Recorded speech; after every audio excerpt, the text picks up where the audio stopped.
홍장원 정인에 대한 정인신문상 2월 20일자 증거설명서 각 증거 제출 을 226까지 맞습니까? 네, 맞습니다. 예. 그다음에 저는 227까지 제출. 200 예. 채널 A 말이죠. 예. 예, 맞습니다. 227까지입니다. 그다음 피청구인 측은 갑호증 71의 1, 72의 2 증거 의견 말씀해 주십시오. 네, 부동의합니다. 네. 갑 71의 1, 2는 국회 CCTV 영상으로서 비진술 증거이고 전문 법칙이 적용되지 않으며 촬영 대상이 그대로 촬영된 것으로 보이므로 채택합니다. 우선 정인으로 나와주셔서 감사합니다. 증언 거부권을 고지하겠습니다. 증언으로 인하여 본인이나 친족이었던 사람, 법정 대리인, 후견감독인이 형사소추 또는 공소제기를 당하거나 유죄 판결을 받을 사실이 드러날 염려가 있는 경우에는 사유를 소명하고 증언을 거부할 수 있습니다. 정인이 선설하신 후에 개별적인 신문사항에 대해서도 같은 이유로 증언을 거부할 수 있습니다. 정인이 선설하신 후에 경험하지 않은 사실을 경험한 것처럼 기억이 불분명한데 분명한 것처럼 진술하는 등 거짓말을 하시면 위정죄로 처벌받을 수 있습니다. 선서해 주십시오.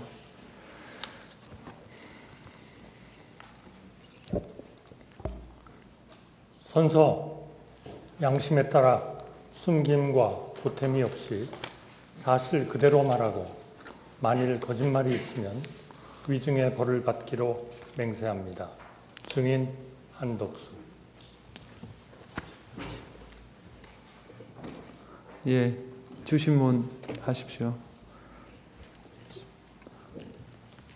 총리님, 임갑근 변호사입니다. 총리님은 현 정부 초대 총리로 취임하시 현재도 대한민국 총리이시죠? 네, 그렇습니다. 예산에 관해서 여쭤보겠습니다. 정부 예산안을 야당이 단독으로 삭감하여 통과시킨 것은 대한민국 헌정사에 처음 있는 일이었죠? 네, 처음 있는 일이었고 처음 있는 일이었습니다. 야당이 삭감한 예산은 민생, 첨단기술 R&D, 범죄사와 같은 사회안전, 국방안보를 위한 예산들이었습니다. 총리께서도 12월 3일 오전 국무회의에서 야당이 감액하려는 예산은 대외 불확실성으로 인한 우리 경제의 리스크를 줄이고 반도체, AI 등 산업의 경쟁력을 강화하기 위해 꼭 필요한 예산이라고 말씀하신 적이 있으십니다. 맞죠? 예, 그렇습니다. 특히 에너지 분야는 차세대 원전 개발 관련 예산이라든지 원전 생태계 지원 예산과 같은 새로운 분야에 앞으로 우리나라의 유망한 그러한 먹거리가 될 그러한 산업들을 지원하기 위한 것들이 여야 합의 없이 삭감되었고, 연구 개발에 있어서 양자 연구라든지 이런 최첨단 또 국제 연구에 들어갈 그러한 그 예산들이 삭감되었습니다. 그리고 검경의 특별활동비라든지 특경비 같은 것이 전액 삭감되어서 마약이라든지 금융 사기라든지 이러한 그 범죄 수사가 상당히 지장을 받고 있습니다. 또 법무부의 인사 정보관리단 같은 데는 이 예산이 전액 삭감됨으로써 정부 효율과 공직사회의 사기가 매우 떨어지고 있습니다. 제가 듣기로 최근에 예산이 없어서 그러한 그 직원들이 사무실 청소도 각자 해결하고 또 화장실도 가까운 공원이나 이런 다른 관공서에 가서 해결한다는 그러한 내용을 봤습니다. 예. 결국 결과적으로 보면 여러 가지 예산 중요예산 삭감으로 인해서 정부 운영이 막대한 차질을 빚고 있는 것이고 지금 실제도 그런 현상이 벌어지고 있다고 말씀하시는 내용이 맞습니까? 네, 그렇습니다. 총리께서는 예비비 대규모 삭감에 대해서도 대규모 재해, 재난 등 예기치 못한 상황에서 국민들의 피해를 신속히 복구하기 위해 쓰일 예비비, 딥페이크, 마약, 도박 등 각종 민생 범죄사에 필요한 경비를 삭감하는 것은 국민과 민생을 외면하는 처사라고 말씀하신 적도 있으십니다. 네, 올해 당초 2025년 예산으로 약 4조 8천억 정도가 계상이 됐습니다만 그 반 정도가 깎였고 그중에 특히 그 재난, 재해를 대상으로 하는 그 목적 예비비가 많이 깎였기 때문에 다행히 우리가 천재지변이 없으면 큰 문제가 없겠습니다만 그런 천재지변이 생길 때에는 우리의 그 대응에 상당히 영향이 있을 것 같고요. 특히 최근에 국제 정세가 굉장히 요동을 치고 있기 때문에 이러한 것에 대한 대응하기 위한 각종 경제 문제, 통상 문제에 있어서의 예산이 상당히 필요할 것 같습니다. 이것은 지금 예상하기가 매우 어렵습니다. 미국에도 새로운 대통령이 나와서 지금 관세를 부과하는 정책을 굉장히 강하게 하고 있어서 어떤 일이 앞으로 우리 산업에 영향을 미칠지 모르겠습니다. 예를 들면 2019년에 우리가 일본과 반도체 들어가는 원료 이런 쪽에 문제가 생겼을 때에도 우리가 예비비를 가지고 그 소재, 부품, 장비에 대한 대응 조치를 했었습니다. 굉장히 전 세계 불확실성이 지금 강화되고 있기 때문에 예비비는 굉장히 중요하다 이렇게 생각을 합니다. 야당은 예산안 일방 삭감에 그치지 않고 예산안이 자동 부의되는 국회법에 대한 개정안까지 통과시켰고 총리께서 대통령 권한대행으로서 제의원권을 행사하셨죠. 이것은 정말 심각한 그러한 그 입법 시도였다. 저는 그렇게 생각합니다. 저희 헌법에 의하면 9월 3일 날 행정부가 입법부 예산안을 올리면 입법부가 12월 2일까지 의결하도록 정해놓고 있습니다. 다시 말씀드리면 예산 편성권은 행정부가 가지고 있고 예산 심의 의결권은 입법부에 부여되고 있습니다. 그럼에도 불구하고 매년 헌법에 적힌 그런 의결 시한을 넘겨서 여야가 대립하는 이런 상황이 매년 반복됐기 때문에 2015년에 국회법을 개정해서 여야 합의가 없으면 12월 1일에는 정부안이 일단 국회 본회의에 상정이 되고 그 다음부터 여야 간 협상을 통해서 예산을 확정하도록 하는 그런 자동 부의 제도를 만들어서 국민들로부터 엄청난 칭송을 받은 바가 있고 그 후에도 물론 날짜를 그대로 지켜진 그러한 그 상황은 뭐 반드시 100% 전개된 것은 아니지만 이러한 자동 부의 제도에 의해서 여당, 야당이 상당한 압박을 받고 또 협상을 통해서 타결을 하는 그런 아주 큰 동인이 됐다 이렇게 생각하는데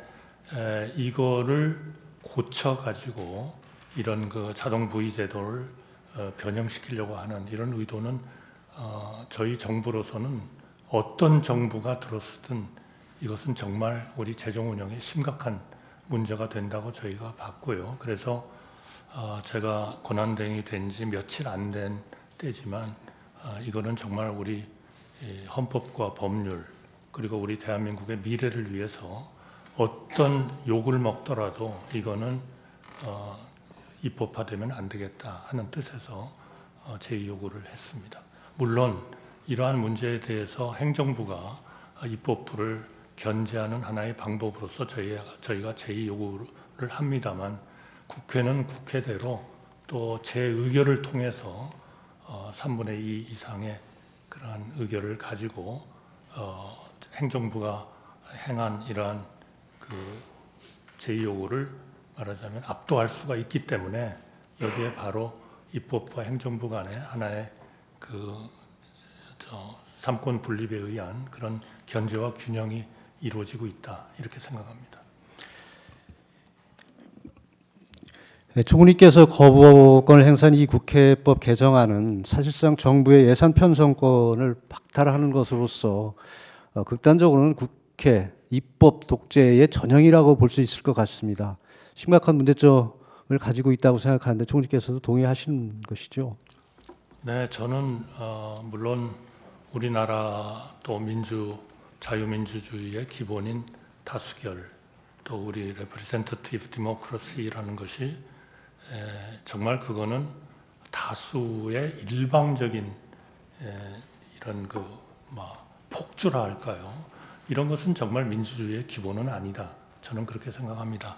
일전에 영국의 세처 총리가 워싱턴에 가서도 민주주의의 가장 큰 암적 존재는 두 가지인데 하나는 포퓰리즘이고 또 하나는 이런 아주 절대적인 다자주의 이런 것이다 이런 얘기를 했습니다. 결국 이런 다자주의가 소수를 배려하고 우리 국민의 기본권을 신장시키고 대한민국이나 국가의 미래를 발전시키는 쪽으로 작동하지 않는다면 그거는 다수결 자체가 오히려 상당한 문제거리로 등장할 수 있다 이렇게 제기를 하는 그런 때가 있었고요.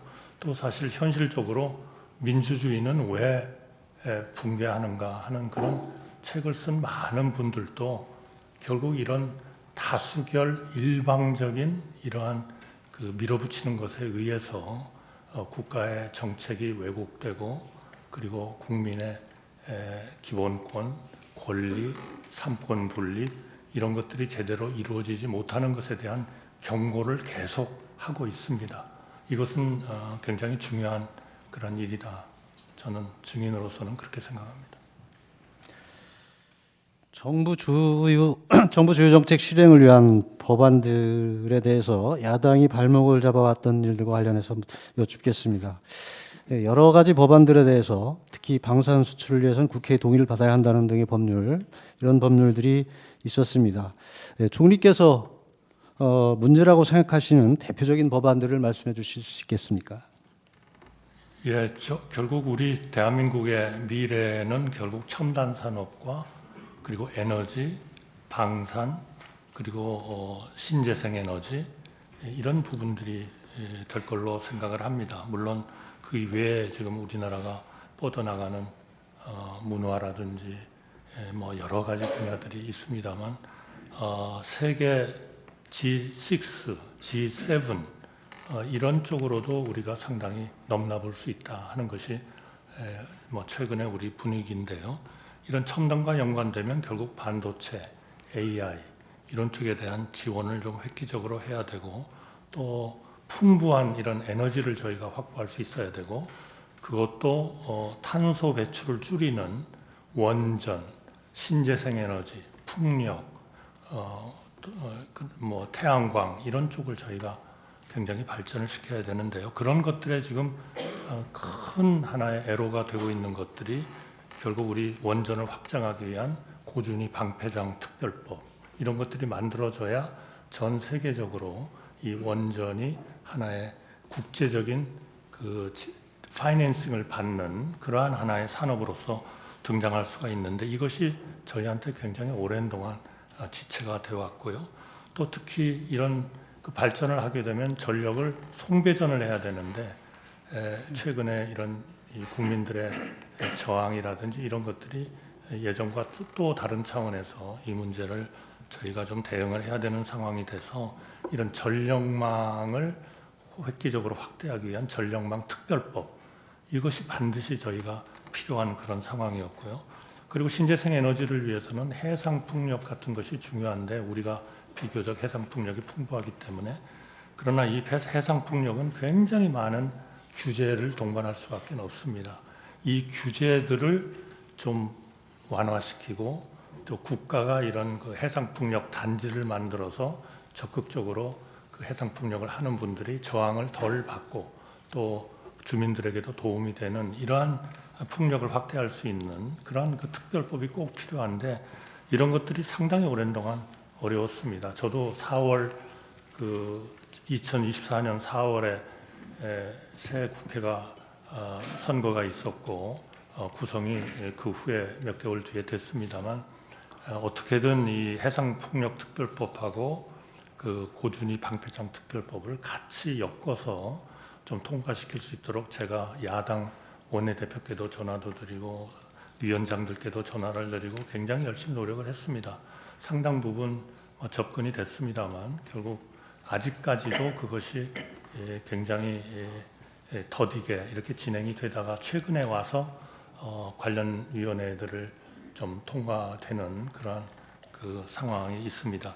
특히 첨단 관련돼서 반도체 특별법, 이거는 결국 고소득 연구직에 대해서는 52시간 그 근로시간 제한을 조금 완화시키자. 지금 전 세계는 이 반도체 경쟁을 위해서 중국도 그렇고 모든 나라들이 좀 비교적 그 노동 이런 규정을 좀 완화시키는 이런 경향으로 다 가고 있기 때문에 우선 반도체에 대해서는 연구를 하는 이 고소득을 올리는 이런 분들에 대해서는 좀 그 노동 규정을 좀 완화시키자 하는 것들을 굉장히 오랫동안 얘기를 했고 상당히 가까이 가는 듯 하다가 최근에 또다시 어려워지는 것 같아서 최근에 우리 정부가 임명한 투자 그 순회 대사라든지 이런 분들의 기본적인 강점은 가장 주장하는 점은 외국에서 가장 우리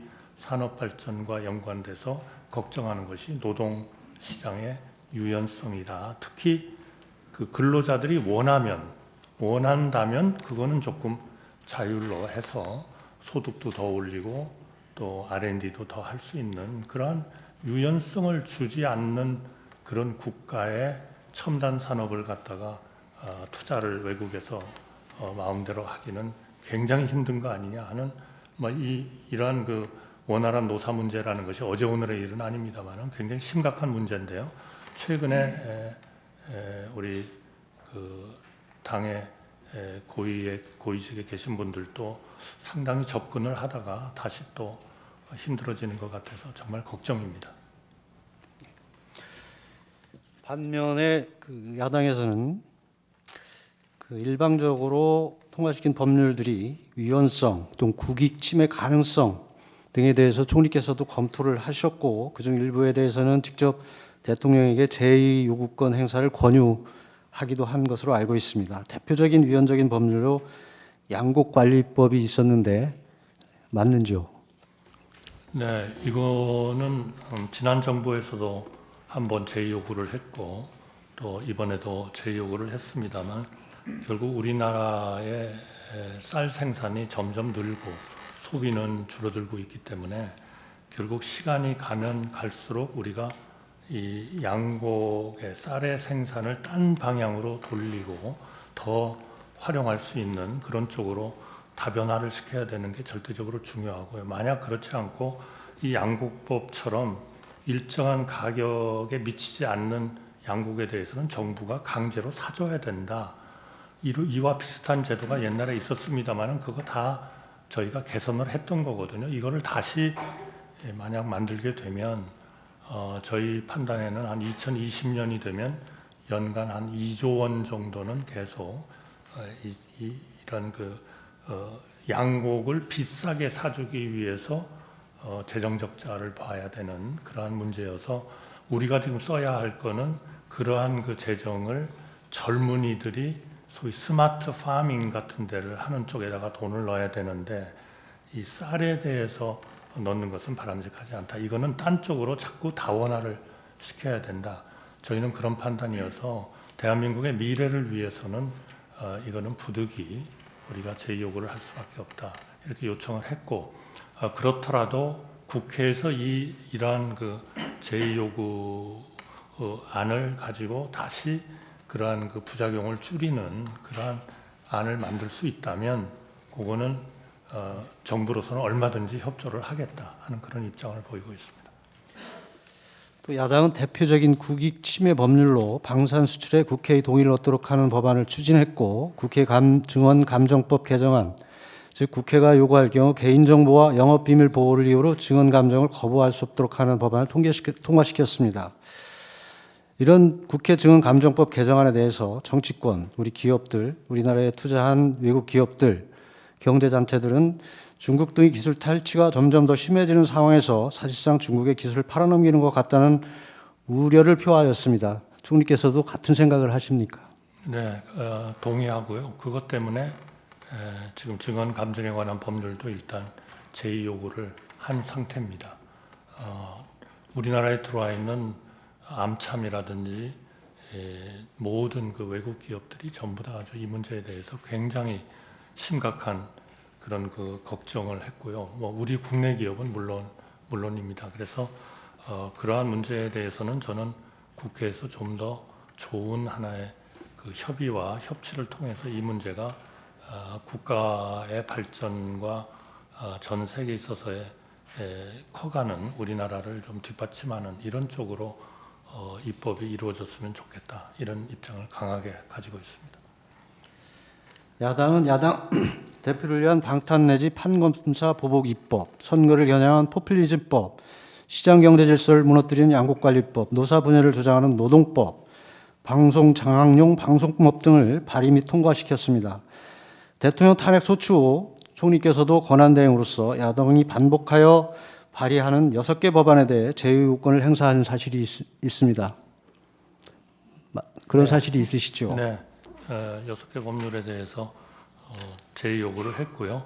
그러면서 저희가 국회에 요청한 것은 이 제의 요구는 제의 요구이기 때문에 국회에서 다시 한번 좀 마음을 열고 여야 간에 협의를 좀 해달라 그런 요청을 했습니다. 결국 그 제의 요구라는 것은 결국 견제와 균형을 통해서 최선의 지혜와 공익을 추구하도록 설계된 하나의 자유민주주의의 제도이기 때문에 이 어떤 국가가 어떤 일방적인 힘에 의해서 극단으로 이렇게 치닫지 않도록 우리 헌법이 마련해준 다양한 제도 중 하나라고 믿고 있고 또 국회는 국회대로 국회의 그 법안을 통과시킨 그 당이나 국회의원님들의 입장에서 반드시 필요하다고 생각하면 또다시 재의결을 통해서 정부가 재요구한 것을 오버룰할 수가 있는 거기 때문에 그러한 하나의 자유민주주의 제도의 핵심 제도로서 자리 잡고 있다 이렇게 생각합니다. 해리 트루만 대통령 저희가 잘 압니다마는 트루만 대통령 임기 중에 재요구를 250번을 했고요. 드와이트 아이젠하워 대통령은 181번, 프랭클린 루스벨트 대통령은 635번, 그리고 가장 그 여야 협치에 있어서 탁월하다고 생각하는 로널드 레이건 대통령은 78회 재요구를 한 적이 있습니다. 저희가 지금까지 행사한 재요구는 지금까지 모든 정부가 과거 우리 대한민국 정부가 행한 재요구를 합친 것보다도 아마 더 많지 않나 이렇게 생각이 들어서 앞으로 좀 더 우리 헌법과 법률과 대한민국의 미래를 위한 그러한 국회에 있어서의 입법 협치가 좀 꼭 필요하다 이렇게 말씀드리고 싶습니다. 이 정부 들어서 4대 개혁, 즉 연금 개혁, 노동 개혁, 교육 개혁, 의료 개혁 등을 추진하였습니다. 연금 개혁의 경우 우리 사회가 초고령화 사회에 직면하여 노후 및 청년 미래가 걸린 시급한 핵심 과제였는데 정부가 제시한 개혁안, 여당이 제시한 국회 연금 개혁 특위 구성 모두 야당이 거부한 사실이 있습니다. 알고 계십니까? 네, 지금 뭐 그걸 가지고 우선 그 모수 개혁이라고 합니다만 저희가 몇 퍼센트 연금을 받고 은퇴를 했을 때 몇 퍼센트 그 평생 소득의 몇 퍼센트를 이자로 주는 하나의 그 보상으로 주느냐 하는 이제 그런 것들에 의해서 연금의 재정 상태가 결정이 되기 때문에 우선 그것부터 하고 나머지를 하자 하는 얘기도 물론 있고요. 그러나 연금이라는 것을 모수 개혁만을 가지고 하기에는 사실 소위 연금이 파산하는 그러한 기간이 한 7년 정도 연기되는 것밖에는 안 됩니다. 그렇기 때문에 거기에 그 선진국들이 쓰고 있는 그러한 제도를 같이 제도적 개혁을 같이 해야 그래도 몇십 년 정도 갈 수 있는 그런 연금 개혁이 될 수 있다 해서 굉장히 중요한 하나의 그런 과제인데요. 저는 그러한 그 모수 개혁을 먼저 하는 것도 하나의 방법은 되겠습니다만은 아마 모수 개혁을 일단 하고 나면 연금을 그런 더 좀 힘들고 어려운 이 구조 개혁을 하는 것은 아마 물 건너 가버릴 것이다. 저는 그렇게 생각합니다. 그렇기 때문에 그런 것들은 연금특별위원회 같은 걸 만들어서 우리 국민들의 의견을 충실히 소위 수용해 가면서 우리 국민들의 컨센서스를 이루어 가지고 정치권이 이 문제를 하여튼 해결을 해내야 된다. 저는 그렇게 생각합니다.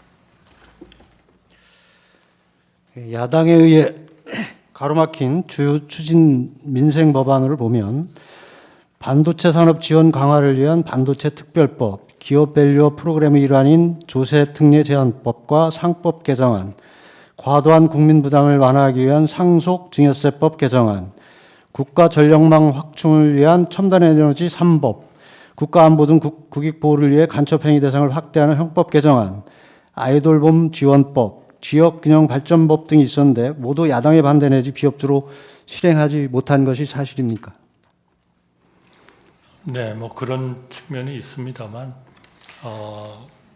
예를 들면 지금 그런 뭐 간첩 행위 같은 것도 옛날처럼 우리가 우리의 주적인 북한만을 간첩으로 보는 이런 것들을 벗어나야 할 그런 국제적인 여건이 되고 있기 때문에 이런 딴 나라들도 간첩 행위를 할 때에는 우리 형법에 의해서 뭐 처벌을 받도록 하는 그런 것들이 이루어져야 되지 않냐 하는 필요성은 굉장히들 느끼고 있습니다만 이런 부분들은 우리 정치권은 우리나라의 리더이기 때문에 우리 정치권이 첨예하게 이렇게 부딪힐 그러한 그 철학적인 그런 법률도 물론 있을 겁니다. 그러나 태반은 우리 국가의 안보, 경제 발전, 그리고 우리 국민들의 사회적인 복지, 이러한 또 우리 청년들에 대한 미래, 이런 것들을 결국 좀 더 낫게 만들고자 하는 것이기 때문에 좀 과감하게 이제 이런 정말 정치권이 뭔가를 이걸 앞장서서 하지 않으면 저는 분명히 우리나라의 미래는 없다. 저는 확언할 수 있습니다. 본 대리인도 총리님의 의견에 전적으로 공감합니다.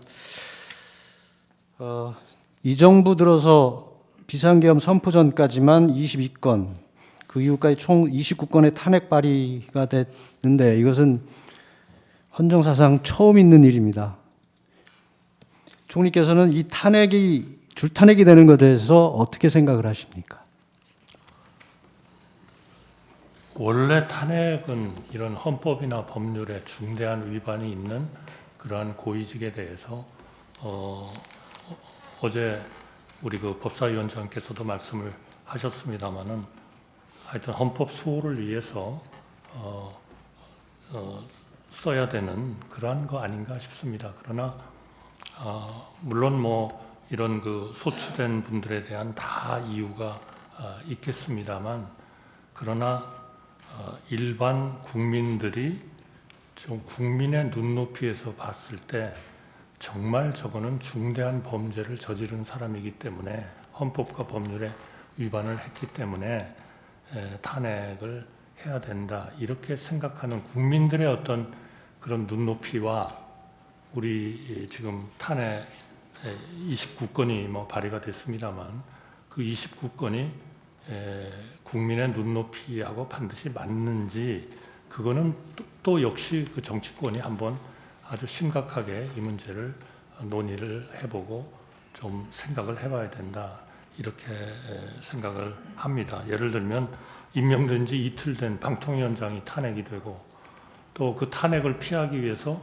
간지 얼마 안 된 사람이 또 사표를 내고 이런 막 편법과 국가의 어떤 기능이 제대로 돌아가지 못하게 하는 이런 조치를 우리나라의 헌법을 만드신 분들이 염두에 두고 그 헌법을 만들었다고는 저는 절대로 생각하지 않습니다.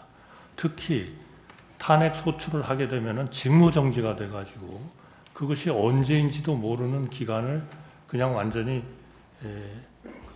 일은 하지 않으면서 그렇다고 사표를 내서 사후적인 사람이 충원되는 것도 아니고 하는 이러한 아마 전 세계에 직무정지를 시키는 그런 제도는 굉장히 드물 겁니다. 제가 보기에는 아마 미국은 전혀 그런 게 없고요. 제가 알기로는 그래서 이런 부분에 대해서 충분히 좀 배려를 하면서 국가가 우선 살아야 그러한 국가 국민의 번영도 있고 행복도 있고 정치권의 정말 보람도 있는 거 아닌가 저는 그렇게 생각합니다. 계엄 이후인 2024년 12월 23일 총리께서 당시 야당이 통과시킨 내란 특검법 등에 대해 공포를 할 것인지 또는 재요구를 할 것인지에 검토하고 있던 상황이었습니다. 그날 오전 더불어민주당 원내대변인이 당시 국무위원이 공석인 국방, 행안, 여가부 장관 제외 총원이 16명인데 박성재 법무부 장관이 직무정지 상태라 15명이다. 만약 이 중 5명을 탄핵시켜버리면 국무회의가 의결을 못한다. 국무회의는 3분의 2로 의결하도록 되어 있어서 5명을 더 탄핵하면 아예 의결이 안 된다. 국무회의가 돌아가지 않으면 지금 올라간 법안들은 자동으로 발효된다. 여기까지도 고민하고 따져봐야 하는 아주 중요한 시점이라고 했던 사실이 있습니다. 알고 계십니까? 네, 알고 있고요. 의결을 따지기에 앞서서 우리 헌법은 국무위원의 숫자를 15인 내지 30인으로 규정하고 있습니다. 지금 탄핵 정지된 분들을 빼고 나면 16인입니다.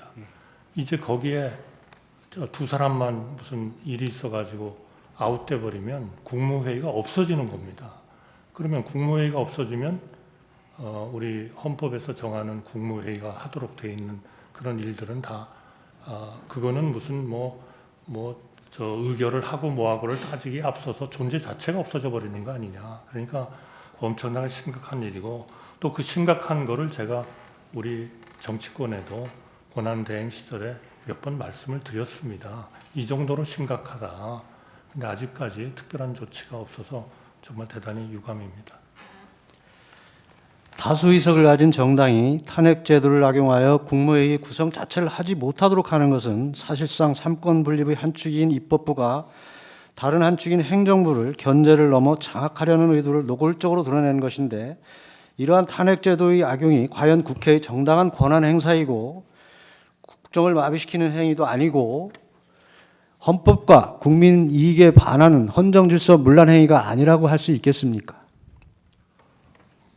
저는 헌법과 법률에 규정이 돼 있으니까 규정이 돼 있는 거는 할 수 있는 거 아니냐 하는 논리도 물론 있습니다. 그러나 자유민주주의의 기본은 그러한 그 다수결 원칙을 그렇게 적용하라고 저는 있다고는 믿지 않습니다. 그거는 역시 소수도 배려하고 또 다수와 소수가 같이 참여해서 뭔가를 해야 된다 이렇게 생각하고요.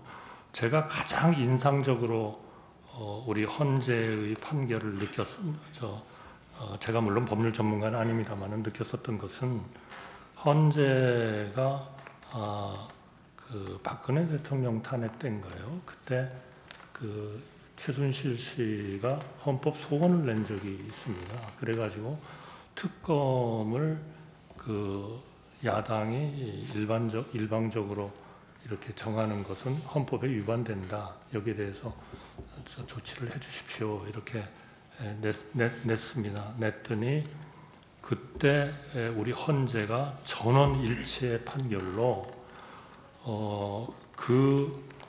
단독으로 특검을 임명하게 된 것은 위헌이 아니다라는 판결을 하셨습니다. 그 이유가 그것을 해석하는 분에 따라서는 이것 봐라. 국회가 마음대로 다수결로 결정을 하면 그거는 헌재도 다 인정하는 거 아니냐. 특검을 소수당이 그냥 일방적으로 임명하는 거를 인정하는 거 아니냐. 그래서 저희가 며칠을 공부를 해봤어요. 그랬더니 전혀 그게 아닙니다.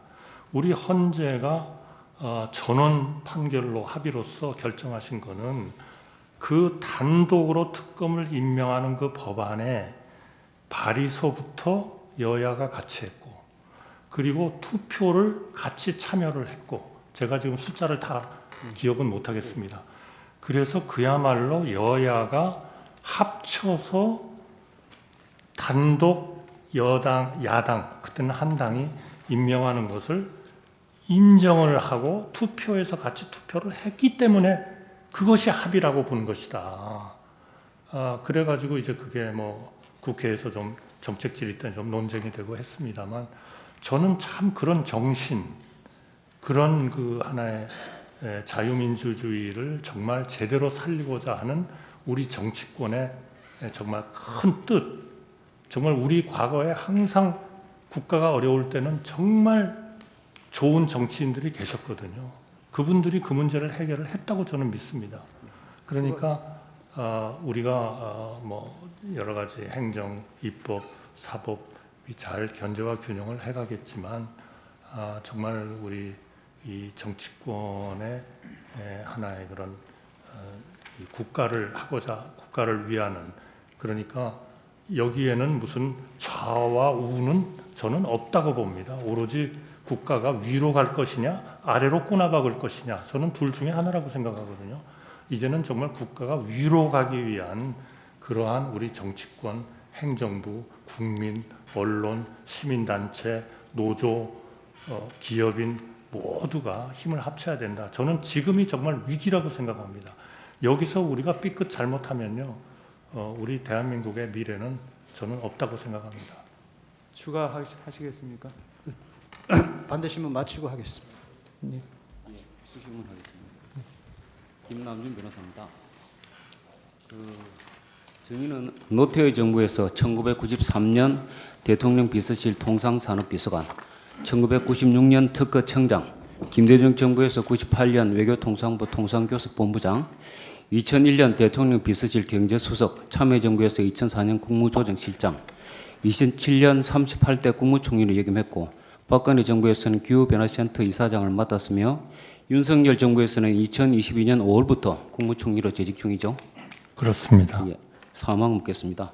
국무총리는 대통령을 보좌하고 대통령 유고 시에는 대통령의 권한을 대행하며 행정 각부를 지휘하는 그런 역할을 하죠. 예, 그렇습니다. 2024년 12월 3일 밤 회의 관련 사항 묻겠습니다. 증인은 2004년 12월 3일 밤 대통령실에서 비상계엄을 선포한 과정에 대해서 잘 알고 있죠? 네, 뭐 다 알지는 못합니다만 예. 제가 참여를 해서 묻겠습니다. 인지한 것은 알고 있습니다. 예. 증인은 2024년 12월 3일 밤 20시경 피청구인으로부터 직접 전화 연락을 받고 대통령실로 갔죠. 예, 그렇습니다. 당시 증인에게 누구에게도 말을 하지 않았으면 좋겠다, 그렇게 피청구인이 이야기했나요? 네, 그렇습니다. 증인은 20시 45분경에 대통령실에 도착했고 피청구인 집무실에는 55분경에 들어갔죠. 네, 그렇습니다. 증인이 도착하기 전에 다른 국무위원 등이 와 있었습니까? 예, 그렇습니다. 자, 물어보겠습니다. 그때 국방부 장관 김용현, 법무부 장관 박성재, 행안부 장관 이상민이 증인보다 먼저 와 있었습니까? 누가 어떤 순서로 도착했는지는 정확히 기억은 나지 않습니다. 그럼 그 이후에 통일부 장관 김용호, 외교부 장관 조태열, 국정원장 조태영 순으로 돌아온 것 같은데 대략적으로 맞습니까? 제가 그 순서에 대해서는 순서는, 예. 기억이 분명하지 않습니다. 파랑 물어보겠습니다. 그러니까 그 무렵에 대통령 집무실에 있었던 사람은 피청구인, 증인, 국방부 장관, 법무부 장관, 통일부 장관, 외교부 장관, 국정원장 7인이었던 것은 맞죠? 대통령실에 도착한 후에 먼저 온 국무위원과 함께 집무실로 안내돼서 대통령님을 뵌 것은 기억합니다만 누가 어떤 순서로 도착했는지는 정확히 기억이 나지 않습니다.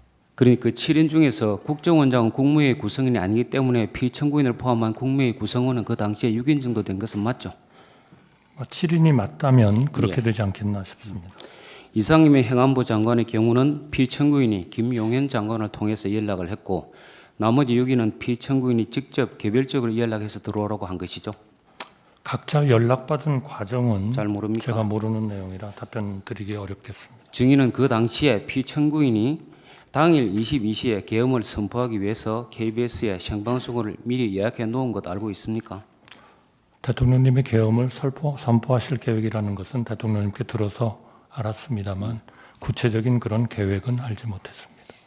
피청구인이 10시에 생방송이 예약되어 있다 그런 이야기를 증인 등에게 하지 않았습니까? 네, 안 하셨습니다. 당시 집무실과 대집견실에서 피청구인이 계엄을 선포해야 하는 이유를 여러 가지 말한 것으로 보이는데 그 당시에 피청구인이 부정선거나 선관위와 관련된 내용을 언급한 적은 있습니까? 저는 정확히 기억이 나지는 않습니다만 대통령님께서 정상적인 국정 운영이 어려워서 비상계엄 선포가 불가피하다 그런 취지로 말씀하셨고 구체적으로 그러한 그 지금 말씀하신 그 내용을 언급한 것 같지는 않습니다. 기억이 나지 않습니다. 증인은 당시 집무실이나 대접견실에서 계엄과 관련된 문건 이를테면 포고령, 그 비상계엄 선포 담화문, 또 비상계엄 선포문 뭐 그런 것을 본 적이 있습니까? 저는 계엄 선포 당일 대통령실에서 계엄과 관련된 문건을 보거나 받은 기억이 없습니다. 각 158호증 1 2025년 2월 6일자 국회 국정조사 특별위원회 회의록 20적 제시하겠습니다.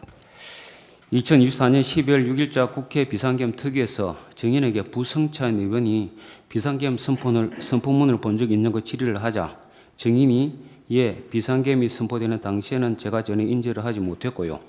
비상계엄 해제 국무회의를 마치고 사무실로 출근하여 제 양복 뒷주머니에 있는 것을 알았습니다. 이렇게 진술한 사실 있죠? 예, 비상계엄 선포문을 어떻게 소작이 됐는지 그 경위가 전혀 기억이 나지 않습니까? 그 접어서 주머니에 넣은 것으로 진술하시던데. 네, 소지 경위는 전혀 기억이 나지 않습니다. 그 자리에서 받지 않았으면 그 받을 수 없는 문건 아니겠습니까? 예, 그러나 언제 어떻게 그거를 받았는지는 정말 기억이 없습니다. 이 비상계엄 선포문을 놓고 거기 모였던 7인이 어떤 비상계엄과 관련해서 대책회의를 한 거 아닙니까? 전혀 논의한 적 없습니다. 알겠습니다. 정의는 그 자리에서 대통령에게 계엄에 반대하는 의사를 표시하고 만류하였다고 했죠. 우리나라의 가장 중요한 것은 결국 경제고 또 대외 신인도입니다. 이 예, 두 개가 흔들려 버리면 간단하게 대답해 네. 그냥 반대했습니까? 네, 그래서 지금까지 우리가 이루어온 국가의 핵심을 흔들 수 있다고도 생각해서 만류하였습니다. 그런 경제와 대외 신인도 국가의 핵심을 흔들 수 있다. 그거였습니다. 그러면 당시 그 비상계엄을 선포하는 것이 위헌적이고 위법적이다 하는 그런 이유로 반대하지는 않았습니까? 저는 뭐 계엄을 선포하신다는 얘기를 듣고 그렇게 돼서는 안 된다 하는 반대 의사를 말씀을 드린 겁니다. 국무위원들이나 그 대통령실 실장이나 수석 그 중에서 누구도 이것이 위헌이나 위법이다 그런 이야기는 한 적이 없습니까? 저는 위헌, 위법 그런 상황보다는 계엄을 선포함으로써 대한민국이 굉장히 어려움에 처할 수 있다 하는 쪽이 더 많았던 것 같습니다. 계엄에 찬성하는 사람도 있었습니까? 모두 걱정하고 만류했다고 기억하고 있습니다. 김용현 장관의 경우는 이 심판정에서 계엄에 찬성하는 사람이 있었다고 증언했는데요. 왜 그 진술이 다릅니까? 그거는 저는 제 기억에는 전혀 그렇지 않습니다. 갑 36교정 1 증인 피의자 신문조서 12쪽 제시하겠습니다. 이 조서 내용에 의하면 농림부 보건복지부 중소벤처 장관은 뒤늦게 회의에 참석하였나요? 라는 질문에 증인이 아마 참석하셨을 거예요. 정확히 기억나지 않습니다. 당시 제가 국무위원들 모으자고 했는데 누가 왔는지 모르겠습니다. 이렇게 기재가 되어 있고 또 같은 조서 15쪽 하단을 보면 대통령은 처음부터 국무회의는 생각하지 않았던 것 같아요. 제가 대통령께 국무위원들 말을 들어보시죠 라고 해서 국무위원들이 모이게 된 것이고요 라고 기재되어 있는데 이 내용 사실대로 모두 기재가 되어 있죠? 그런데 사실 대통령님이 국무회의를 소집하려고 하셨는지 안 했는지는 대통령님의 계획이기 때문에 제가 정확히 몰랐습니다. 여러 의견을 들어보셨으면 해서 국무회의 소집을 건의드린 겁니다. 이 조서에는 당시 정인이 판단한 내용이 기재되어 있는 거 아니겠습니까? 맞는 것이죠. 그러나 제 판단은 하나의 그런 그 대통령의 뜻을 정확히 계획을 모르고 본인이 생각한 것이고요. 중요한 것은 국무위원들이 좀 모여서 우리 대통령을 좀 설득을 해주셨으면 좋겠다. 알겠습니다. 예. 그렇게 하려고 했던 겁니다. 예. 증인이 다른 국무위원들을 불러보자고 하자 이에 따라 대통령실에서 강의구 부속실장 통해 갖고 다른 국무위원들에 연락하기 시작한 것이죠. 저는 국무위원 연락을 어떤 국무위원을 누가 연락을 했는지는 제가 모르고 있습니다. 대통령실에서 다른 국무위원들에 연락을 하기 시작을 한 시간이 몇 시쯤입니까? 저는 뭐 정확히 기억은 없습니다. 기록을 보면 조규홍 장관에 대해서 22시 14분에 한 것이 최초인 것 같은데 대략 그쯤 되는 것 같습니까? 저는 전혀 모르겠습니다. 증인도 저는 다른 대통령님께 건의를 드렸고 예. 그리고 어떤 국무위원을 어떻게 누가 연락을 했는지는 제가 전혀 증인이 관여하지 않았습니다. 건의를 했다고 하는데 건의를 한 시간도 그럼 9시간 넘은 건가요? 글쎄요, 대통령님을 뵙고 계엄을 한다는 말씀을 듣고 말씀을 드렸으니까 그때 언제가 되지 않았을까 싶긴 합니다. 증인도 다른 국무위원에게 연락한 사실이 있습니까? 제가 사실은 그런 연락에 대해서 전혀 그 기억을 하지 못하고 기억이 있었는데요. 못한다. 예. 제가 저 수사기관에서 수사를 받을 때 당신이 누구한테 연락을 한 적이 있다.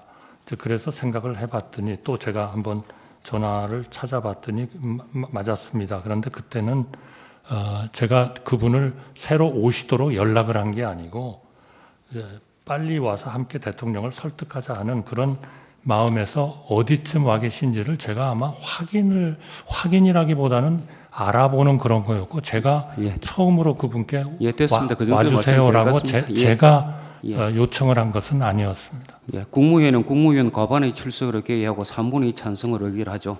예, 그렇습니다. 국무위원은 21인이므로 11인이 되어야 개의 요건을 갖추는 것이죠. 제가 예.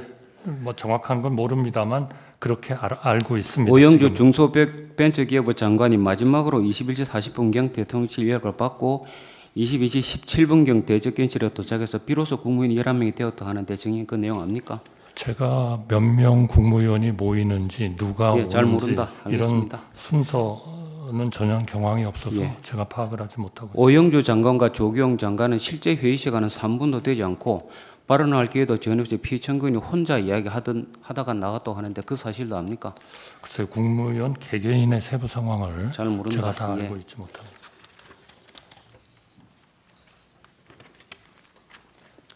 다음 묻겠습니다. 계엄 선포를 위한 방송까지 당일 10시로 예약되어 있는 것으로 보아서 피청구인은 계엄을 선포하는 과정에서 국무회의를 거칠 의사가 없어서 명백해 보이는데 당시 정인도 피청구인이 국무회의를 거칠 의사가 없는 것으로 판단한 것은 맞는 것이죠. 글쎄요, 아까 말씀드린 것처럼 대통령님께서 예, 알겠습니다. 마음속으로 하신 생각을 제가 증거도 없이 속단해서 말씀드리는 것은 좀 적절하지 추가로 않다고 물어보겠습니다. 생각합니다. 본건 외에 국무회의를 대통령실 2층이 아닌 5층 대접변실에서 개최한 적이 있었습니까? 저는 한 번도 없었다고 한 번도 생각합니다. 네. 최상목 부총리나 조태열 외교부 장관은 피청구인 측으로부터 A4 문건을 받았다고 하였고 김여행 장관은 이 재판정에서 증언을 하면서 이상민 장관과 행안부 장관 그리고 국정원장 정인에게도 문건을 주었다고 하는데 정인이 그 당시 특별한 문건 받은 사실이 없습니까? 저는 특별한 문건을 받은 사실이 없습니다. 이상민 행안부 장관에게 김용현 장관이 이 문건 주는 거 그런 거 본 적 없습니까? 문건 주는 것을 보지 못했습니다. 그러면 뒷부분에 정리하겠습니다. 피청구인이 계엄 선포 후에 다시 대책견실에 돌아왔죠. 예, 그런 것으로 알고 예, 있습니다. 국무위원들이 여러 가지 지시를 한 것으로 밝혀졌는데 구체적으로 누구에게 어떤 지시를 했는지 기억이 납니까? 사실 그때는 너무 경황이 없어서요. 잘 기억이 안 난다. 예, 개개인에게- 증인에게 무슨 지시했습니까? 저한테는 그 특별한 지상이 없었던 것으로 알고 있었습니다만 일상적인 의전, 예를 들면 한 이틀 뒤에 무역협회의 그 무역의 날 행사가 있었습니다. 거기에 대신 좀 대신 참석해달라 참석하라? 그런 말씀을 들은 것 같습니다. 혹시 그 자리에서 뭐 단전, 단수 하는 그런 이야기 나온 사실 있습니까? 전혀 없습니다. 이상임 행안부 장관의 경우에는 단전, 단수와 관련된 A4 문건이 있었고 소방청장에게 그런 이야기를 적혀 있는 문건을 봤다고 하는데 그런 문건 본 적은 없습니까? 없습니다. 김용현 장관은 야당에서 제기한 계엄 준비 의혹을 적극적으로 부인하고 지난해 9월 국회 인사청문회에서도 장관이 된 다음에 계엄 발동을 건의할 생각은 없냐 하는 의원의 질이 없다고 답했고 대한민국 상황에서 과연 계엄을 한다 그러면 어떤 국민이 용납하겠나라며 우리 군도 따르겠나 저는 솔직히 안 따를 것 같다. 그렇게 하고 이어 너무 우려 안 하셔도 될 것 같다. 그 발언은 사실인데 그건 알죠. 언론 보도 등을 통해서 개략적으로 알고 있습니다. 당시 그 한기호 국민의힘 의원도 국회가 계엄 해제 의결을 하면 해제해야 한다 하는 그런 발언을 했는데 그것도 기억이 납니까? 죄송합니다. 다시 한 번만. 한기호 국민의힘 의원도 당시 국회가 계엄 해제 의결을 하면 해제를 해야 한다 하는 그런 발언도 했는데 알고 있습니까? 이미 9월에? 개괄적으로 언론을 통해서 알고 있습니다. 예. 또 지난해 10월 국회입니다. 국회 법제사법위원회 국정감사에서 또 김용현 장관이 야당의 계엄 의혹 추궁에 대해서 계엄이 발령되고 나면 국회에서 해제할 수 있는 권한이 보장돼 있다. 이런 것들이 다 되어 있는데도 불구하고 계엄하시는 것에 대해 이해가 잘 안 간다 발언했는데 이 사실도 알고 있습니까? 그 언론 보도를 통해서 개략적으로 알고 있습니다. 비상계엄 선포를 할 당시 12월 3일 국무위원 등이 국회가 계엄 해제 결의를 할 경우 어떻게 할 것인지 피청구인에게 물어보거나 의견을 말한 사람이 없었습니까? 그런 말씀은 듣지 못했습니다. 없었습니까? 예, 못 들었습니다. 적어도 김용희 장관의 경우 이 작년 10월 법제사법위원회 그전 인사청문회 관련 사정을 보면 국회가 계엄 해제 의결을 의결한 경우에 대해서 사전에 대비를 해놓았고 이에 대해서 당시 국무위원 등에게 이야기했을 것으로 보이는데 이게 상식적으로 보이는데 전혀 들은 바 없다고요. 그런 말씀은 전혀 듣지 못했습니다.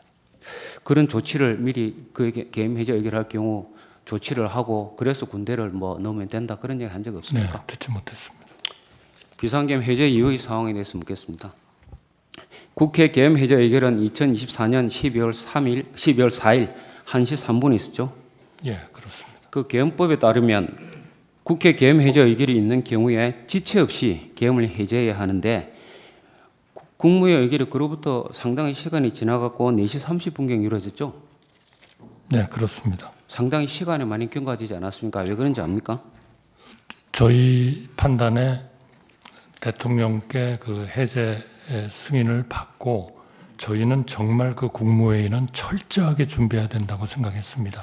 알겠습니다. 안건도 예. 만들고 번호도 받고 그리고 우선 국무위원들을 전부 다 용산으로 오시도록 그렇게 좀 연락을 하고 그런 그 과정이 시간이 꽤 걸렸습니다. 갑 사업장의 3 2024년 12월 10일자 제418회 11자 국회 국방위원회 회의록 130에서 131쪽입니다.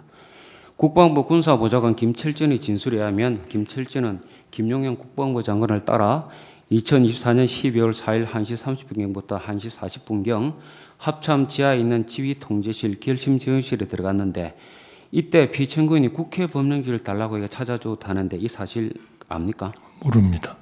이 언론으로부터 듣지도 못했습니까? 예, 이 그때 국회 법령지를 피청구인이 왜 요구했는지 그런 거 잘 모릅니까? 네, 모르겠습니다.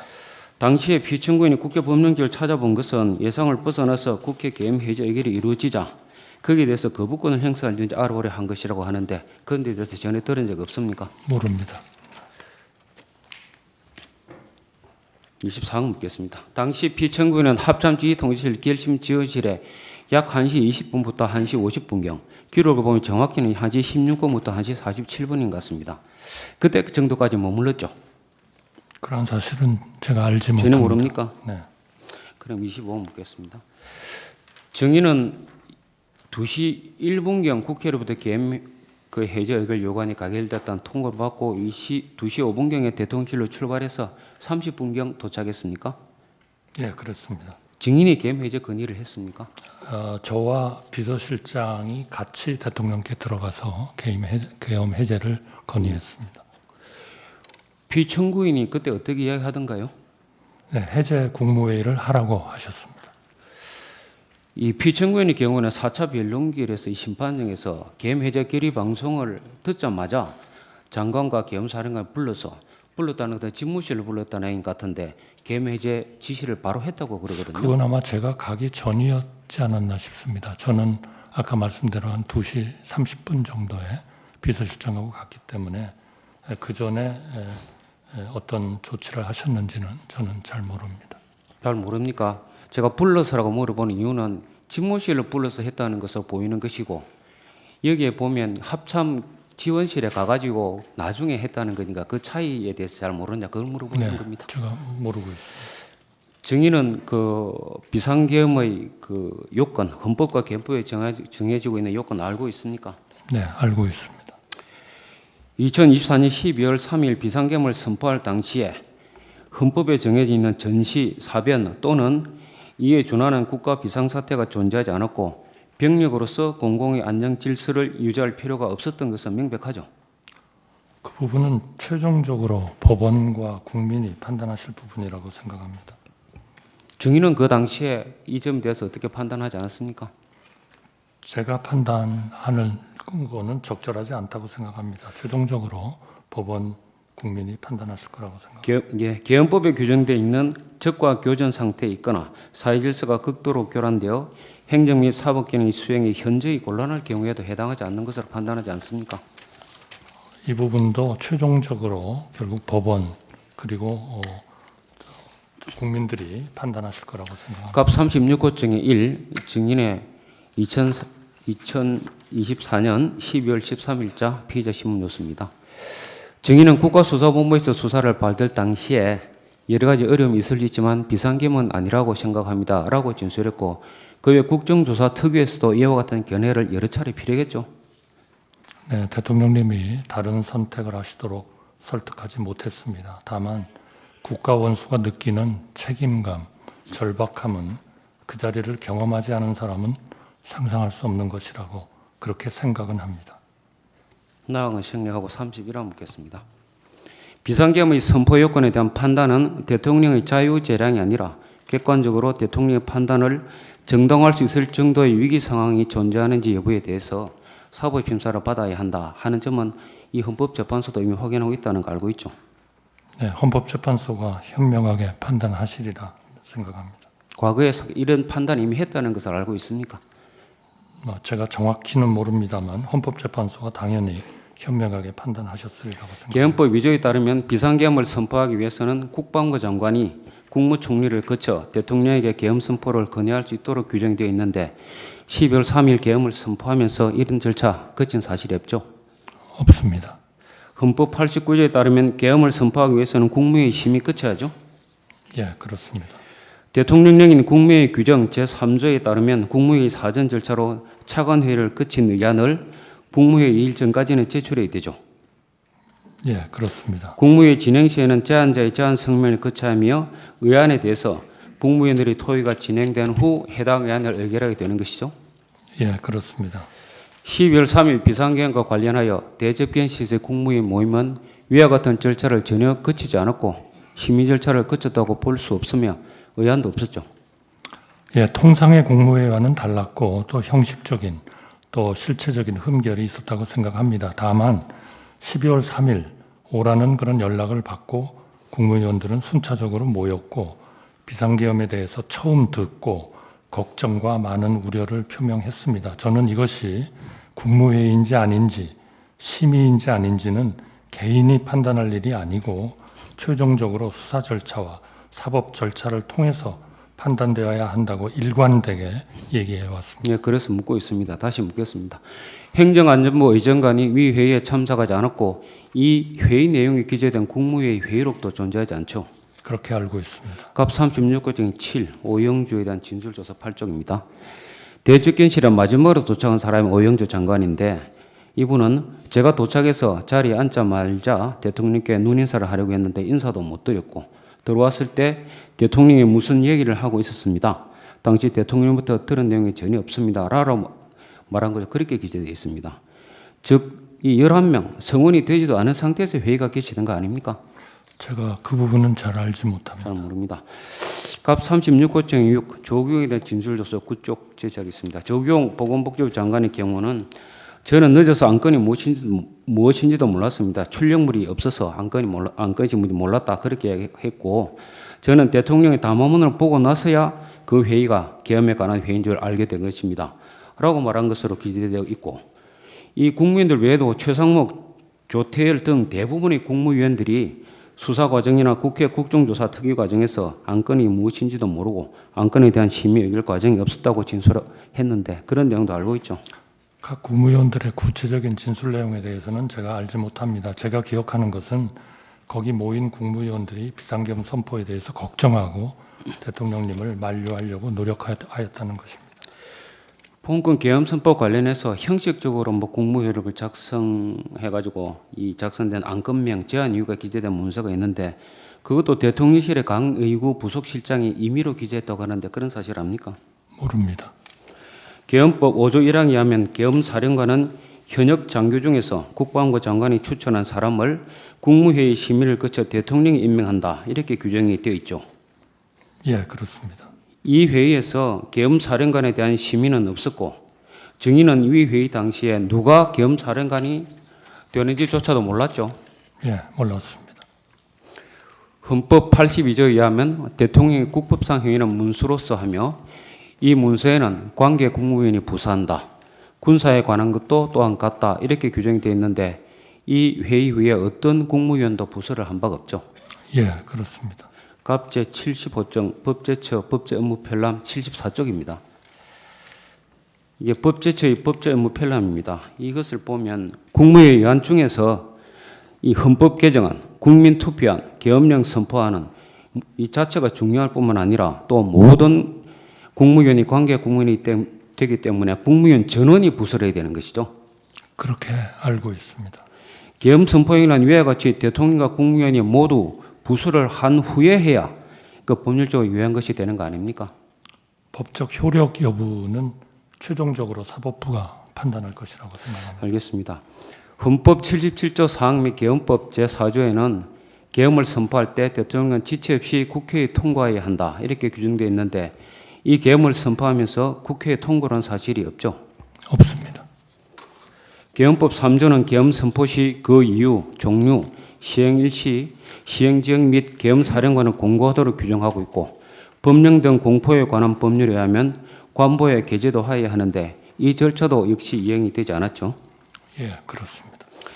갑제 사무증이 2024년 12월 11일자 제419회 제1차 국회 본회의 기록입니다. 49쪽, 59쪽인데 정인도 2004년 12월 11일자 제419회 제1차 국회 본회의에서 윤건희 의원이 이렇게 질의합니다. 이번 비상계엄을 선포한 국무회의는 국무회의가 아닌 게 맞지요? 라고 질의를 했는데 저는 의원님 말씀에 동의합니다. 라고 발언을 했고 또 같은 회의에 출석을 했던 송미령 농림축산부 장관도 이서영 의원의 질의에 대해서 이와 같은 취지로 대답을 했죠. 제 답변은 통상의 국무회의와는 달랐다는 취지입니다. 그리고 송미령 장관님의 구체적인 진술에 대해서는 제가 알지 못합니다.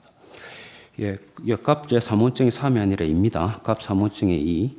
2024년 12월 13일자 제419회 제3차 국회 본회의에서도 임미애 의원의 질의에 대해서 정의는 국무회의 소집 절차나 실체나 이런 것들이 전혀 갖춰지지 못했다 하는 말씀을 드립니다. 이렇게 대답을 했죠. 예, 통상의 국무회의와는 달랐다는 취지입니다. 이뿐만 아니라 정의는 여러 차례 이제 국회에 출석을 많이 하셨는데 그 회의가 12월 3일자 회의가 국무회의 요건을 갖추지 못해서 간담회로 본다. 개의 및 종료 절차도 없었다. 간사가 없었다 하는 발언을 국정조사 특위 과정에서 여러 차례 말한 바 있죠. 간담회 발언은 통상의 국무회의와는 달랐다는 취지이고요. 간담회로 본다는 표현은 개의 및 종료 절차, 간사가 없었다는 사실에 대한 저의 주관적인 느낌을 말씀드린 겁니다. 예. 마지막으로 묻겠습니다. 증인도 아까도 말씀하셨습니다만은 현재와 같은 이런 비상한 사태가 장기간 지속될 경우에 국가 신뢰도가 하락할 것이며 경제, 외교 문제 등이 심화될 것이기 때문에 국정 공백을 막고 정치적 혼란을 수습하기 위해서 현재 이 사태가 조속히 해결돼야 한다고 생각하죠. 저는 비상계엄 및 비상계엄을 전후하여 벌어진 그러한 극단의 정치로 인하여 우리 국민 한 분 한 분이 느끼고 계신 절망감을 무겁게 받아들이고 있습니다. 지금 이 시점에서 중요한 것은 더 이상 국론 분열의 불씨가 남지 않도록 비상계엄 수습과 관련된 모든 절차가 법과 상식에 따라 공평하고 합리적으로 신중하게 진행되는 것이라고 생각합니다. 그래야 국민 통합이 가능합니다. 국민 통합 없이 어느 한편의 힘만으로 나라 전체가 번영한 사례는 세계 역사상 단 한 곳도 없었습니다. 예. 네, 제가 몇 가지만 여쭤보겠습니다. 아까 피청구인 쪽 주신문에서 지금 탄핵이 국무위원에 대한 탄핵도 여러 명 지금 진행 중이어서 현재 국무위원이 16명밖에 안 된다 그러셨죠? 지금 예. 그러니까 직무정지된 국무위원들을 네네네. 빼고. 그러니까요, 네, 빼고. 네. 근데 이분들이 직무정지돼도 국무회의에는 직무대행이 참석하지 않습니까? 그렇지만 그분들은 발언은 해도 의결권이 없습니다. 네, 그렇군요. 알겠습니다. 아까 최서원 씨가 제기했던 특검법 위원 소원에 대해서 따로 스터디를 하셨다 그랬는데 보고 신문만 보셔서 그런지 이 사건 결정 요지가 뭐였는지 기억나십니까? 네, 결정 요지를 네. 저희가 읽었다고 생각합니다. 예, 결정 요지에 보시면 사건의 특수성, 수사 대상과 인명 관여 주체와의 관련성, 그 정도, 그리고 특검의 독립성, 중립성 확보 방안 이런 것들을 여러 가지 고려를 해서 국회가 입법 재량에 따라 결정할 사항이다. 이게 결정 요지입니다. 아마 그것은 예. 최서원 씨의 건이 아니고 또 딴 건이 또 하나 있습니다. 네, 예. 거기에는 어쨌든 그것도 그 같이 한번 국회에서 봐주시고요. 의결했다는 것에 역점을 둔 것이고요. 예, 알겠습니다. 최서원 씨 그리고 아까 그것은 저 임기 개시 이틀 만에 탄핵 소추된 이 공무원 그 고위직 있다고 그러셨는데 그게 아마 방송통신위원장 말씀하시는 건가요? 네, 그렇습니다. 예. 그분 결정에 인용 의견, 기각 의견 비율이 어땠는지는 혹시 아십니까? 뭐 거기까지는 제가 자세히 공부는 안 했습니다. 8분 중에 4대 4였습니다. 네. 한 분만 인용 의견이 더 나왔으면 탄핵이 인용되는 상황이었어요. 그러니까 재임 기간이 며칠이나 그게 중요한 게 아니고 헌법 위반, 법 위반의 정도가 중요한 거죠. 그리고 탄핵 소추만으로 직무 정지되는 것에 대해서 아까 탄핵 남발 관련해서 답변을 이런 입법례도 잘 없는 것 같고 의문이라는 취지로 말씀을 하셨는데 지금 피청구인이 이 계엄 사태로 지금 탄핵 소추된 거 보고도 그 생각이 같은 생각이십니까? 죄송합니다. 제가 지금 뒷부분을 잘 못 들었 피청구인 같은 경우에 지금 내란죄로 기소되어 있는 이런 사안에 대해서도 탄핵 소추되고도 그 자리에 직무정지 안 시키고 그 자리에 두는 게 맞다고 생각하세요? 글쎄요. 제가 그 문제에 대해서 판단을 할 자리에 있지는 않다고 생각합니다. 네, 이상입니다. 추가 질문하십시오. 그 추가 신문 전에 잠깐 의견을 한 가지 말씀을 좀 드리겠습니다. 피청구인께서 출석을 하셨다가 퇴정을 하셨는데 일국의 대통령과 총리께서 같은 심판정에 앉아 계시고 총리께서 증언하시는 것을 대통령이 지켜보시는 모습이 좋지 않고 국가 위상에도 좋지 않다고 해서 양해를 구하지 않으시고 퇴청을 하셨습니다. 변호인들과 상의만 하고 퇴청을 하셨는데 이 점에 대해서 양해의 말씀을 드리겠습니다. 네, 알겠습니다. 추가 질문하십시오.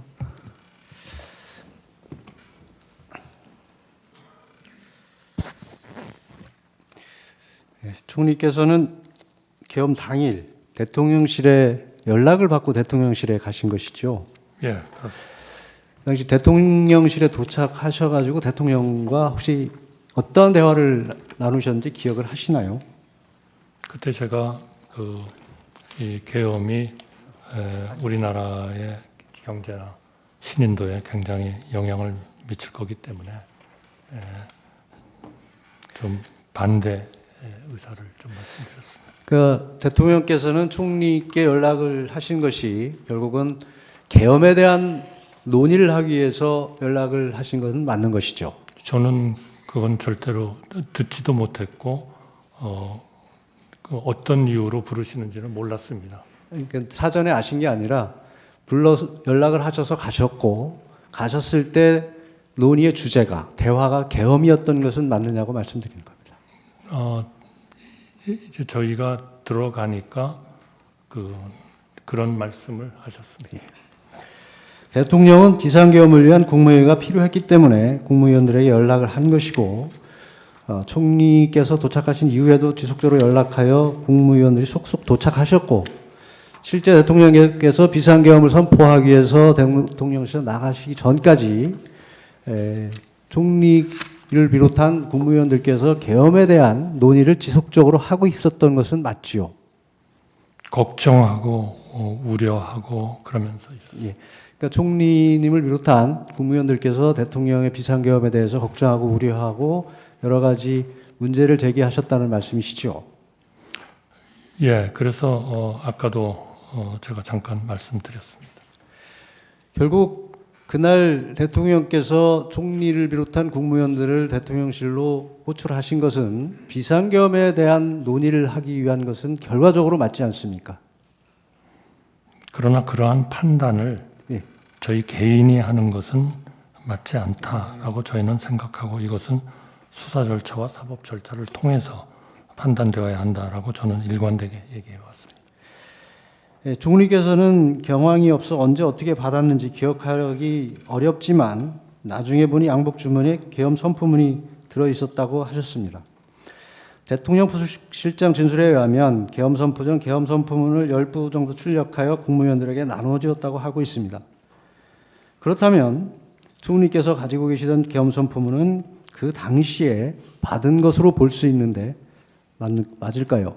저는 전혀 기억이 없습니다. 그러니까 기억을 못 하시지만 전후 사정에 비추어 보면 그 계엄 선포문은 그 당시 대통령 부속실장이 배포한 계엄 선포문일 수밖에 없다는 것을 말씀드리는 겁니다. 저는 뭐 전혀 기억을 하지 못하기 때문에 동의하기는 어렵습니다. 비상계엄 해제 후 하루가 더 지난 12월 5일 저녁 부속실장이 계엄 선포문을 하나 기한을 해서 출력을 해서 총리와 국방부 장관에게 서명을 받고 다음 날인 12월 7일 대통령으로부터 서명을 받았는데 12월 8일 총리께서 부속실장에 전화하여 사후에 문서를 갖추는 것이니 없었던 것으로 하자고 하신 바가 있다고 하십니다. 혹시 기억하십니까? 네, 기억합니다. 그때 총리께서 부속실장에게 문서가 없더라도 국무회의 실체는 있지 않느냐고 말씀하셨다는데 그것도 기억하십니까? 저는 기억 못합니다.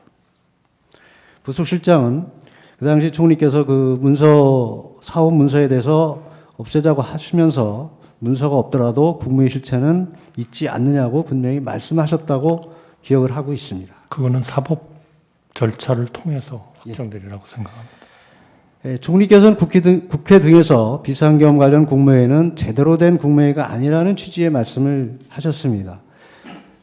이는 주례 또는 정례 국무회의를 전제로 말씀하시는 것이죠. 네, 저는 기본적으로는 통상의 국무회의와는 매우 달랐고 실체적 형식적 흠결이 있었다. 그러나 국무위원들이 오라는 연락을 받고 모였고 비상계엄에 대해서 처음 듣고 걱정과 우려를 표명을 했기 때문에 이것이 국무회의인지 아닌지 심의인지 아닌지는 이거는 개인이 판단할 일이 아니다. 최종적으로 수사 절차와 사법 절차를 통해서 판단되어야 한다고 일관되게 얘기해 왔습니다. 통상의 국무회의가 아니고 비상계엄 선포를 위한 경우에는 정례 국무회의와 달리 보완이 필요할 수 있다고 생각하시지 않나요? 근데 여러 강요들도 그렇고 거기에 대한 판단을 그렇게 개인적인 차원에서 할 수는 없다. 이거는 역시 사법부와 수사 절차를 통해서 결정되어야 한다. 이렇게 생각합니다. 비상계엄을 선포하는 경우에 보안이 유지되지 못할 경우 더 많은 병력이나 경력이 필요하게 되고 자칫하면 큰 혼란을 불러올 수도 있는 상황이지 않을까요? 저는 뭐 그 부분은 잘 모르겠습니다. 보안이 유지되지 못할 경우에는 큰 피해가 발생하거나 극단적으로는 비상계엄의 목적을 달성하지 못할 수도 있지 않을까요? 저는 그 부분에 대해서는 잘 알지 못합니다.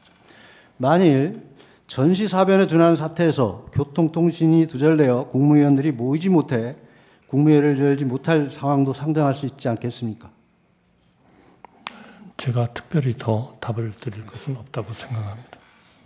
따라서 비상시의 국무회의는 평상시 정례 국무회의와 동일한 형태로 소집되고 개회될 수는 없는 것으로 보입니다. 그렇지 않습니까? 그 모든 것은 수사 절차와 사법 절차를 통해서 판단되어야 한다고 생각합니다. 총리께서는 최근 이인재 전 국회의원이 자신이 페이스북에 제한 1993년 금융실명제 당시를 해고한 글을 혹시 보신 적이 있습니까? 정확히 보진 못했습니다. 금융실명제 당시 소집 명령이 떨어져 영문도 모른 채 청와대로 달려갔습니다.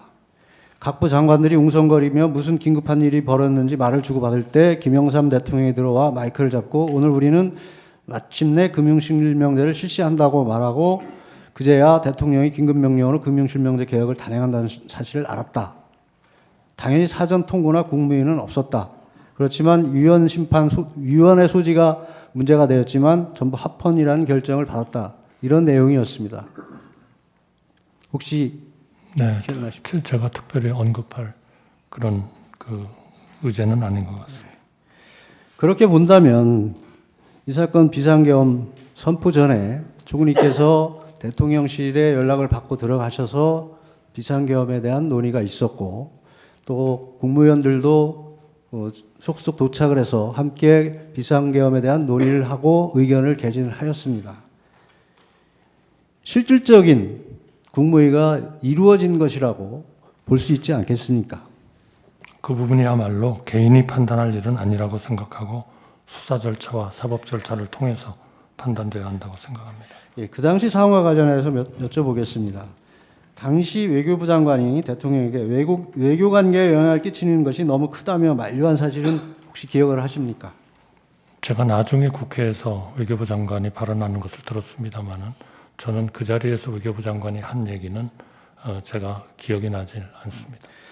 예, 당시 대통령이 그런 문제에 대해 안다고 하시면서 대사관에는 잘 설명을 하시라 하고 미국과 일본은 대통령이 직접 설명한다고 한 사실이 혹시 기억나시나요? 제가 기억은 나지 않습니다. 총리와 다른 국무위원들도 대부분 만류하셨고 그 이유는 45년 만에 비상계엄을 국민들이 받아들일 수 있을지 그리고 우리 경제 외교에 미칠 영향, 향후 야당의 공세로 인한 정무적 부담 등이 있었다고 알고 있습니다. 혹시 그런 논의가 있었는지? 네, 저도 강하게 말씀을 드렸고요. 여러 강요들도 그런 문제를 말씀드렸습니다. 대통령 그 당시 다 안다, 길지 않을 것이다, 다 생각했다, 순간적으로 하는 것이 아니다, 깊이 생각했다, 무엇보다 탄핵 때문에 도저히 안 되겠다, 감사원장, 중앙지검장 탄핵을 하는 마당에 도저히 안 될 것 같다는 얘기를 했다고 하는데 기억나십니까? 그런 취지의 말씀은 하셨습니다만 제가 정확히 그런 그 대통령님의 워딩으로 기억하고 있지는 못합니다. 다만 국가를 위해서 내가 책임지고 나라를 구해야 되겠다. 그런 취지의 말씀을 하신 것으로 기억합니다.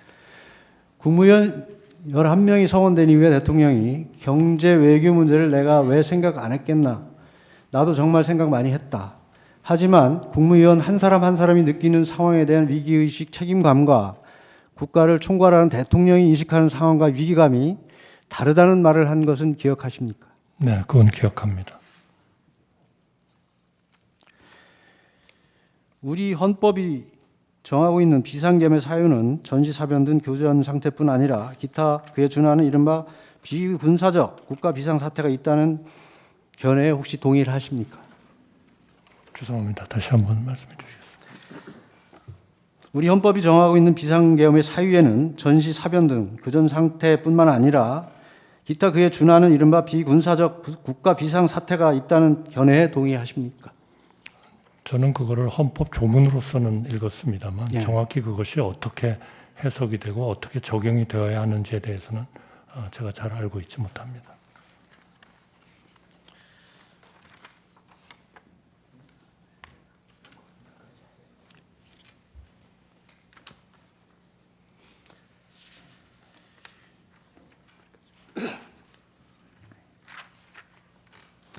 그 12월 3일 대통령의 계엄 선포 직전 국무위원들이 모인 자리에서 걱정과 우려를 피력하여 결국 반대의 뜻을 표시한 셈인데 만약 당시 대통령이 계엄 목적을 국가적 비상 위기를 국민에게 호소하기 위한 것이라 설명했더라면 좀 다른 입장일 수 있었습니까?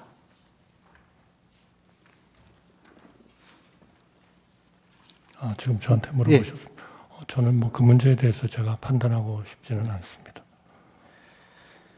비상계엄을 선포하면서 계엄의 형식을 빌린 호소형 계엄이라는 사실을 사전에 밝힐 수는 없었던 것이죠.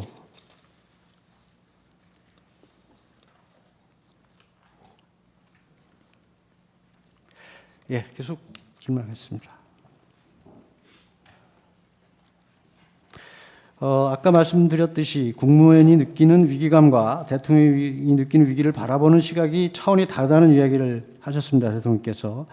총리께서는 14일간 대통령 권한대행이셨는데 짧은 기간입니다만 대통령으로서 느꼈을 무게감에 조금이라도 더 공감하신 바가 있으신지요? 저는 분명히 국가 원수로서 대통령이 느끼는 그런 국정에 대한 의무감은 더 크시리라고 생각합니다.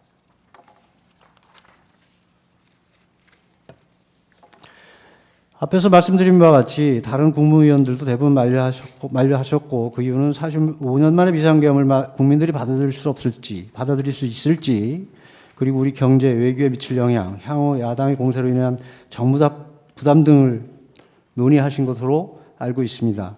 그렇다면 그 당시 대통령실 그 대회의실에 모여서 논의한 것은 비상계엄에 관한 것이 주제이고 국무위원들께서 또 총리께서 충분히 본인들이 가지고 있으신 의견을 대통령께 개진한 것으로 보이십니다.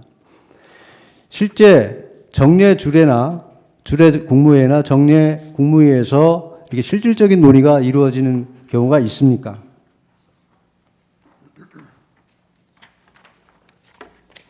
네, 물론 보통 국무회의에서 그런 그 중요한 의제에 대해서 예를 들면 기후 변화에 대한 의제다 그럼 그런 것을 놓고 국무위원들끼리 논의를 하는 경우가 있습니다.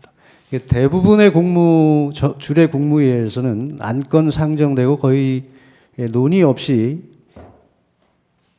단시간 내에 종결되는 것이 상례이지 않습니까? 통상의 국무회의에 안건 처리 국무회의는 그렇게 됩니다만 그러나 그 특정 주제를 놓고 논의를 하는 경우도 물론 있습니다. 이 사건 비상계엄 관련해서 국무회의 이제 총리께서는 정례 국무회의에 비교해서 그것을 전제로 해서 형식이나 절차 부분에서 미진한 부분을 말씀하시고 있는 것 같습니다. 비상시의 국무회의는 평상시에 정례 국무회의와는 다를 수밖에 없다고는 생각하십니까? 그런 부분은 개인이 판단할 수는 없다고 생각합니다.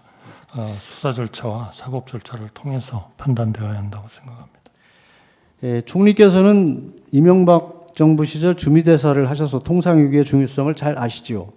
네, 그렇습니다. 트럼프 정부가 얼마 전에 출범을 했습니다. 트럼프 정부와의 관계에서 대통령의 역할이 매우 중요하다고 생각하시지는 않는가요? 매우 중요합니다. 지금 미중 패권 전쟁을 비롯한 각종 국제 정세가 어렵습니다. 이런 때 대통령이 거리되고 있다는 것은 굉장한 위기 상황으로 밖에 볼 수 없습니다. 비상계엄이 선포된 것도 국헌 문란과 여러 가지 사회 혼란, 국정 마비 이를 극복하기 위한 것이었습니다. 이건 탄핵도 조속히 종결하여 대통령이 복귀하여 이런 위기 상황을 다시 극복해야 된다고 생각하지 않으십니까? 대통령의 그런 그 국정에 있어서의 참여하지 못하는 것은 우리나라의 전체적인 그 외교에 있어서 분명히 어려움을 주고 있는 건 사실입니다. 감사합니다. 추가 질문하십시오. 증인 비상계엄 선포한 2024년 12월 3일 오전 10시에 국무회의가 정상적으로 개최가 됐었죠. 해제 국무회의 12월 3일 비상계엄 선포 당일 오전 10시에 51회 국무회의가 열렸었잖아요. 예, 네. 세종시에서 열렸습니다. 예, 증인께서 주재를 하셨잖아요. 예. 그날 국무회의에서 뭔가 이대로면 나라가 국정이 마비된다 이런 얘기가 혹시 국무위원들 사이에 논의된 게 있었나요? 그때 그러한 차원의 얘기보다는 일반적으로 우리 그런 얘기가 있었던 건 아니고 정상적으로 진행된 통상적인 그렇습니다. 국무회의였던 거죠. 그때 증인께서 그 국무회에서 이런 말씀을 하셨더라고요.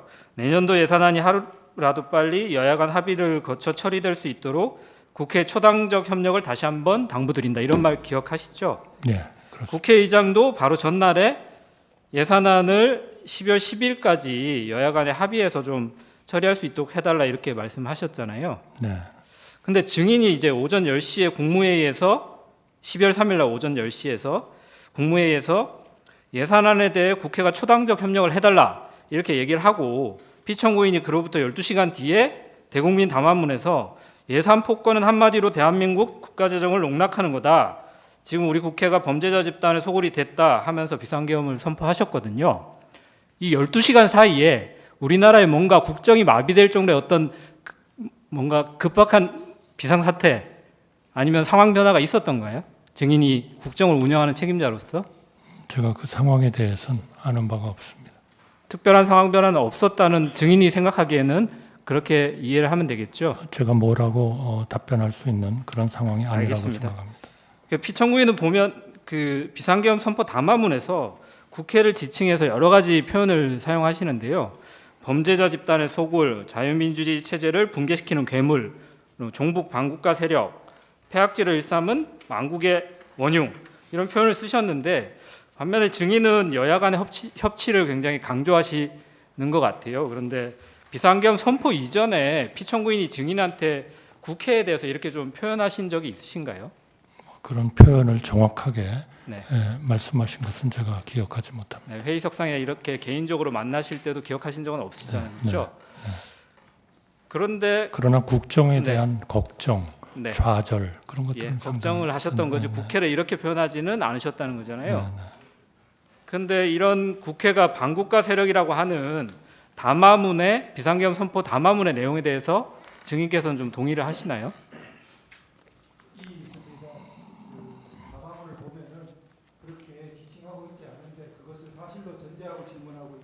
다른 이해가 돼야 될 것 같습니다. 다른 거 물어보시죠. 예, 알겠습니다. 담화문 한번 나중에 읽어보시면 될 것 같고요. 그 계엄 국무회의 관련해서 몇 가지 좀 여쭤보겠습니다. 그 피청구인께서는 이 사건에서도 답변서에서도 그렇고 12월 10일자 담화문에서도 비상계엄은 국민들에게 거대 야당의 반국가적 폐악을 알려서 이를 멈추도록 경고하는 것이다. 그리고 이 재판소에서도 좀 전에도 질문을 하셨지만 국민들은 이 사건 비상계엄을 계몽령이라고 이해하고 있다. 이렇게 말씀을 하시는데 증인은 대통령이 이 헌법 77조에 따라서 행사하는 비상계엄을 경고령이나 국민 계몽령으로 이렇게 사용할 수 있다고 이렇게 알고 계신가요? 제가 그러한 지금 물어주신 변호사님께서 네. 대리인께서 말씀해 주신 것에 대한 내용을 제가 다 안다고 말씀드리기는 어렵겠습니다만 네. 그러나 하여튼 그러한 그 계엄이 우리나라의 경제나 대외 신인도나 이런 데 대한 미치는 영향이 매우 크다 이렇게 항상 말씀이신 거죠? 큰 그러한 그 걱정이고 또 잘 고려를 해야 된다. 알겠습니다. 그러면 피청구인이 이 본 재판에서도 비상계엄 선포 후에 반나절 이내에 비상계엄 해제가 될 걸로 예상했다 이런 말씀도 하시거든요. 혹시 그 12월 3일 날 비상계엄 선포 전에 그 대적견실 회의라고 할지 간담회라고 할지 그 자리에서 피청구인이 국무위원이나 혹은 증인에게 이 비상계엄을 선포하지만 반나절이면 해제될 것이다 이런 말을 하신 적이 있나요? 들어본 적 없습니다. 예. 아까 그 금융실명제 관련해서 몇 가지 말씀을 하셔가지고 당시에 93년도 8월달에 증인께서 대통령 비서실 그 통상산업비서관으로 재직하고 계셨죠? 네. 네. 그때 국가기록원 소장 자료를 보니까 그 재무부가 93년도 8월 12일 날 긴급 재정경제명령 의안을 제출하면서 의안 번호가 391호로 부여가 됐는데요. 이번 비상계엄은 의안 번호가 따로 부여되지도 않았죠. 네, 배부되지 않은 것으로 알고 있습니다. 예, 의안 번호가 부여되지 않았다는 말씀이시죠. 근데 긴급 재정경제명령하고 비상계엄이 이제 헌법상 요건은 조금 다른데 긴급 재정경제명령도 대통령은 지체 없이 국회에 보고해서 승인을 받아야 된다. 그리고 비상계엄도 대통령은 지체 없이 국회에 통고해야 한다. 이렇게 헌법에 76조, 77조가 규정돼 있는데요. 개헌법에도 국회가 폐회 중일 때는 대통령이 지체 없이 국회에 집회를 요구해야 된다. 이렇게 되어 있거든요. 혹시 이거 알고 계신가요? 비상계엄을 선포하고 나면 국회가 만약 폐회 중이면 국회 집회를 요구해야 된다. 그래서 비상계엄 해제를 할지를 국회가 판단하도록 빠르게 요구해야 된다. 이런 취지이거든요. 알고 계신가요? 네, 그때는 몰랐고요. 지금은 알고 계시죠? 사후적으로. 네. 근데 그래서 이제 93년도 8월 12일에도 김영삼 대통령이 담화문을 발표하면서 금융실명제에 대해서 대통령의 긴급명령을 심의하기 위해서 임시국회 소집을 요청한다. 이렇게 공식적으로 얘기를 하거든요. 근데 피청구인이 이번 비상계엄 선포 담화문에는 이런 국회에 대해서 소집을 해달라. 우리가 그 비상계엄 선포를 하니까 여기에 대해서 국회가 좀 판단해 달라. 이런 내용은 없었던 건 알고 계시죠? 제가 정확히 알지 못합니다. 담화문 내용이 기억이 정확히 안 나시나요? 비상계엄 선포 네. 담화문. 네, 그런 내용이 없었는데 담화문에서 요청하지는 않지 않았나 예, 싶습니다. 그러면 당연히 비상계엄 선포 전 아까 그 간담회에서도 따로 뭐 국회 비상계엄 선포 사실을 통보해야 된다. 그래서 국회 회의 소집을 요구해라 이런 지시를 하거나 뭐 얘기를 하신 사실도 없으시겠네요, 피청구인이. 저는 그 지시를 받은 바가 없습니다. 예, 알겠습니다. 그 비상계엄 선포 다음 날 2024년 12월 4일에 오후에 피청구인이 증인하고 한동훈 국민의힘 대표 등과 이제 대통령실에서 후속 대책을 논의했다는 보도가 있었는데요. 그때 참석하셨잖아요. 네. 뭐 여러분들이 가셨던 것 같은데 보도에 따르면 진지하게 현 상황에 대해 논의했으며 견해차가 드러나지 않았다 이렇게 보도가 됐는데 혹시 이 견해차라고 하는 것이 비상계엄 선포가 위헌 위법하다 이거에 대해서 서로 견해차가 없었다는 것인가요? 증인도 이 비상계엄 선포는 정당하다 이렇게 동의하셨다는 건가요? 비상계엄의 어떤 위법, 위헌 이런 논의는 저는 없었던 것으로 기억합니다. 그러면 이후에 어떻게 할 것인가를 논의하셨다는 거죠? 국정 안정 네. 뭐 이런 쪽이 중심. 알겠습니다. 그날 이제 한동훈 대표가 최근 출간한 책에서 12월 4일 날 그 피청구인과 또 증인과 만난 자리에서 피청구인이 한동훈 대표에게 국회 해산도 할 수 있었는데 국회 해산을 하지 않았다 이렇게 말씀을 하셨다고 해요. 근데 피청구인이 당시에 그 모임에서 내가 비상계엄 선포 후에 국회 해산을 할 수 있었는데 안 했다 이런 말씀 들은 기억이 있나요? 없습니다. 한동훈 대표가 같은 책에서 그런 얘기도 하는데요. 당시 한동훈 대표가 피청구인한테 왜 나를 체포하려고 했냐 이렇게 물어보니까 피청구인이 만약 정치인 체포를 하려 했으면 방첩사령부를 동원했을 텐데 이번 계엄에서 방첩사를 동원하지 않았다 이렇게 말했다고 이제 책에서 썼다고 하시는데요. 그런 발언도 혹시 들으신 적 있으신가요? 제가 기억을 못합니다. 알겠습니다. 그 증인이 2024년 12월 11일 국민께 드리는 말씀에서 증인께서는 비상계엄 선포에 일관되게 반대했지만 막지 못했다. 그래서 깊이 자책하고 있다라고 했는데 비상계엄 선포 후에도 피청구인이 탄핵되기 전까지는 뭐 많은 시간이 있었잖아요. 그 시간 동안 피청구인한테 비상계엄 선포가 좀 잘못됐다 이런 내용에 대해서 정식으로 좀 의견을 말씀드린 적이 있으신가요? 이미 해제가 됐기 때문에 네. 그러한 논의는 많이 하지 않았습니다. 아예 논의 자체를 안 하셨다는 건가요? 그때의 가장 중요한 거는 어떻게 하면 수습을 할 건가 이런 재정, 문제였다는 거죠. 경제 이런 알겠습을 쪽에 그러면 수습을 할 거냐. 증인이 어제 열린 증인에 대한 그 탄핵 심판 변론기일에서도 비상계엄 선포 당시 피청구인을 설득하지 못해서 국민들한테 송구하다 이런 말씀도 하셨는데요. 증인이 생각하기에 당시에 피청구인을 좀 설득하지 못한 이유가 어떤 거라고 생각하시나요? 글쎄요, 대통령에 대한 그런 그 소위 나라를 구해야겠다는 그 의지 이런 것들이 결국 강했기 때문에 설득하지 못했다. 우리가 설득을 못한 거 아닌가 그렇게 생각합니다. 근데 이제 피청구인은 증인께서는 이제 비상계엄이 뭐 절차적 실체적 흠결이 있다 이런 정도의 표현을 하시면서 당시에 반대했다고 하시는데 피청구인은 그 이후에도 그렇고 이 법정에서도 그렇고 여전히 이제 야당의 폐악질로 국정이 마비가 돼서 비상계엄 선포한 행위가 정당하다 이렇게 주장을 하고 계시는데 증인이 이런 피청구인의 입장에 대해서 향후에 이렇게 다시 동일한 방법으로 설득이 가능하실까요? 그 문제에 대해서는 제가 뭐 좀 답변 드리는 게 적절하지 않을 것 같습니다. 네, 알겠습니다. 제가 예산 관련해서 아까 증인이 말씀하신 부분이 있어서 지난번 그 경제수석 나오셨을 때도 동일한 말씀하셔서 제가 좀 놀랐는데요. 그 아까 원전 생태계 예산이 야당이 삭감을 했다. 이거 누구한테 보고를 받으신 걸까요?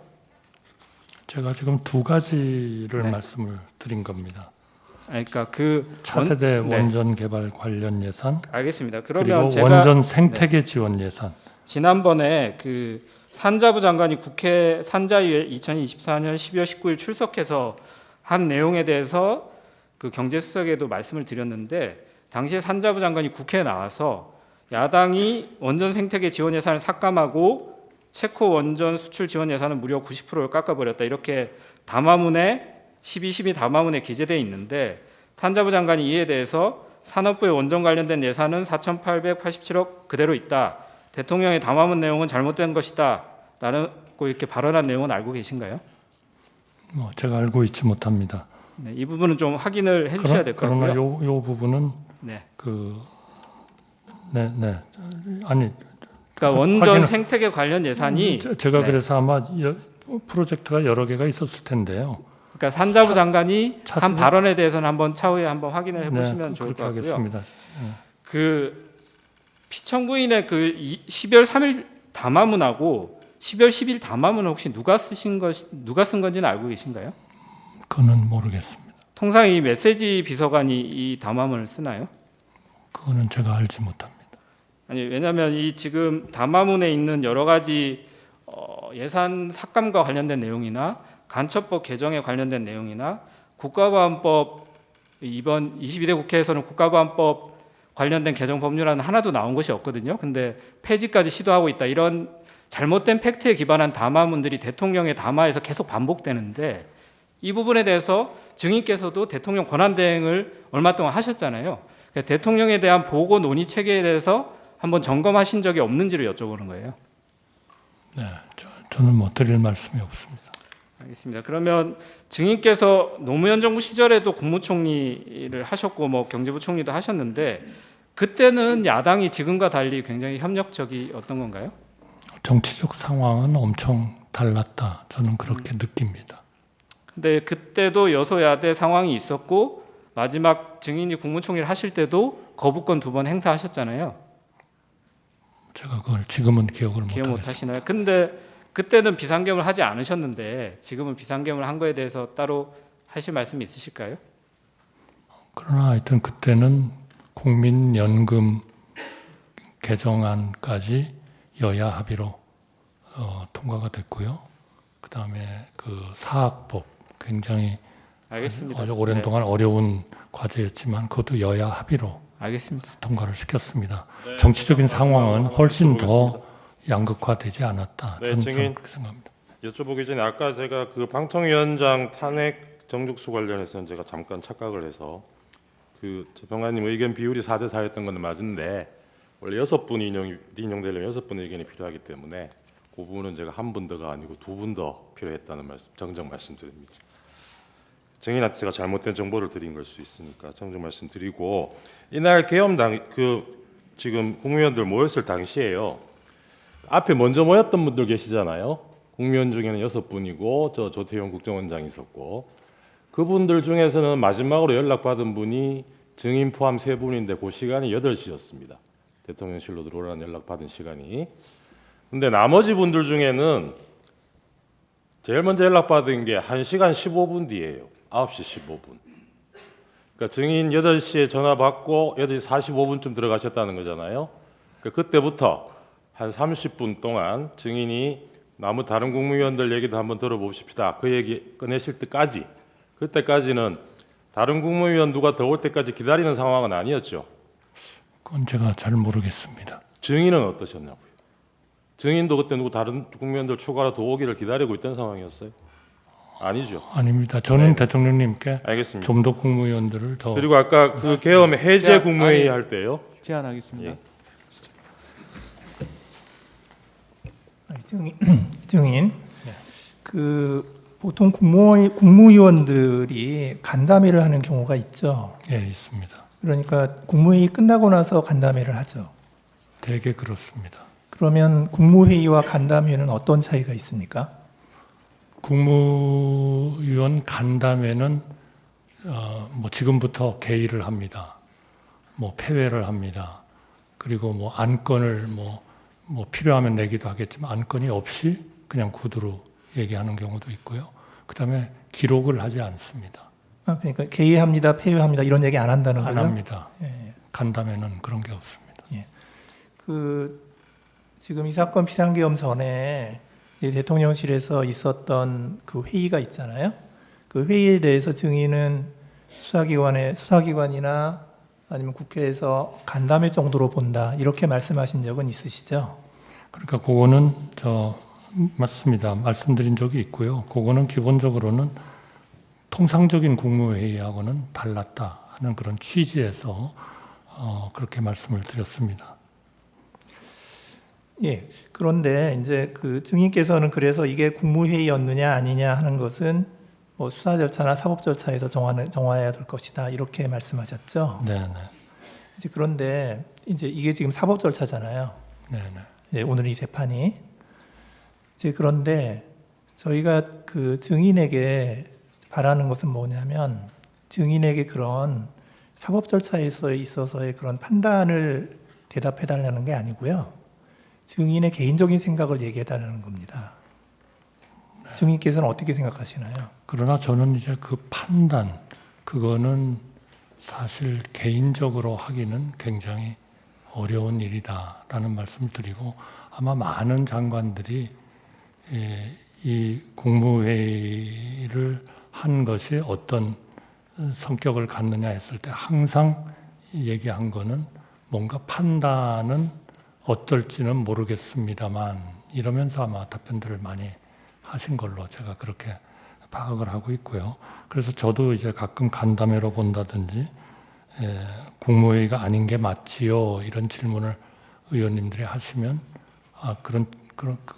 저도 거기에 상당히 동감합니다. 뭐 이런 얘기를 했습니다만 기본적으로는 그거는 하여튼 통상의 국무회의와는 달랐다 하는 것에 대한 그 취지를 말씀드린 거다 하는 말씀. 그런데 이제 그날 참석자들 말씀을 들어보면 그 이제 최상목 장관께서는 그곳에 모여 있는 상황이 국무회의라는 생각도 하지 못하였습니다. 이렇게 말씀하셨고요. 그 조태열 외교부 장관께서는 그거는 저는 이게 국무위원들의 의견을 듣기 위해 총리가 국무위원들을 모은 것이지 국무회의를 하기 위해서 모은 것이라고 생각하지 않는다. 뭐 이렇게 얘기를 하거든요. 그러니까 이제 제가 듣고 싶은 거는 저희가 듣고 싶은 건 뭐냐면 그냥 그 증인의 개인적인 느낌 그걸 듣고 싶은 거예요. 조금 더 말씀드릴까요? 지금 김영호 통일부 장관은 뭐라고 그랬냐면 자기는 그렇게 생각했다는 거예요. 이건 국무회의가 아니고 국무위원들의 회의, 만남이지 정상적인 국무회의가 아니지 않나 이렇게 생각했다. 이렇게 다 대답을 했거든요. 송미령 장관께서는 뭐라고 얘기했냐면 그 자리가 국무회의라고 생각한 적이 없습니다. 그리고 오영주 장관께서는 그냥 회의지 국무회의라고 생각하지 않았습니다. 이렇게 말씀하셨는데 저희가 증인한테 듣고자 하는 것은 그냥 증인의 생각을 그냥 듣고 싶은 거예요. 네, 그래야 저희들이 사법적인 판단을 하죠. 네, 그래서 아마 지금 우리 각 국무위원들이 가진 하나의 그런 그 회의를 보는 시각 이런 거를 재판관님께서 말씀을 해주셔서 이 증인의 시각은 어떤가? 대단히 감사합니다. 우선 네. 감사하다는 말씀을 드리고요. 그렇기 때문에 저의 시각도 경우에 따라서는 간담회로 본다. 어떤 때는 국무회의가 아닌 게 맞지요. 그러면은 대개 그 물으신 분이 결국 회의 개회도 없었고 폐회도 없었고 안건에 정확한 제기도 없었고 안건에 대한 설명도 없었고 하는 그런 또 절차적인 말씀을 하시거든요.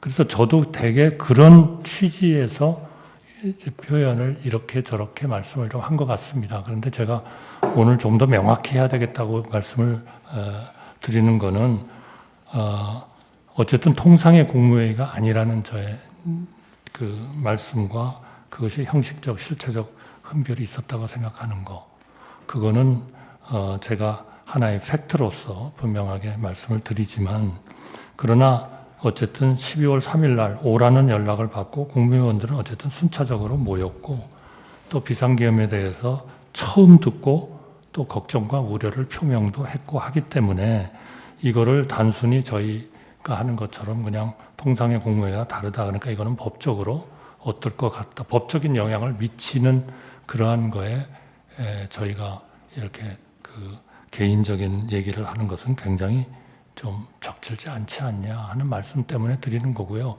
저도 지금 그 통상의 국무회의와 달랐다는 취지로 뭐 간담회로도 말씀도 드려봤고 국무회의가 아닌 게 맞지요 하면은 뭐 상당히 동의를 한다고도 말씀을 드렸고, 뭐 갖추지 못했다 그러면 또 그것도 상당히 뭐 갖추지 못한 것 같다, 이렇게 저도 그렇게 얘기를 했다는 말씀을 드립니다.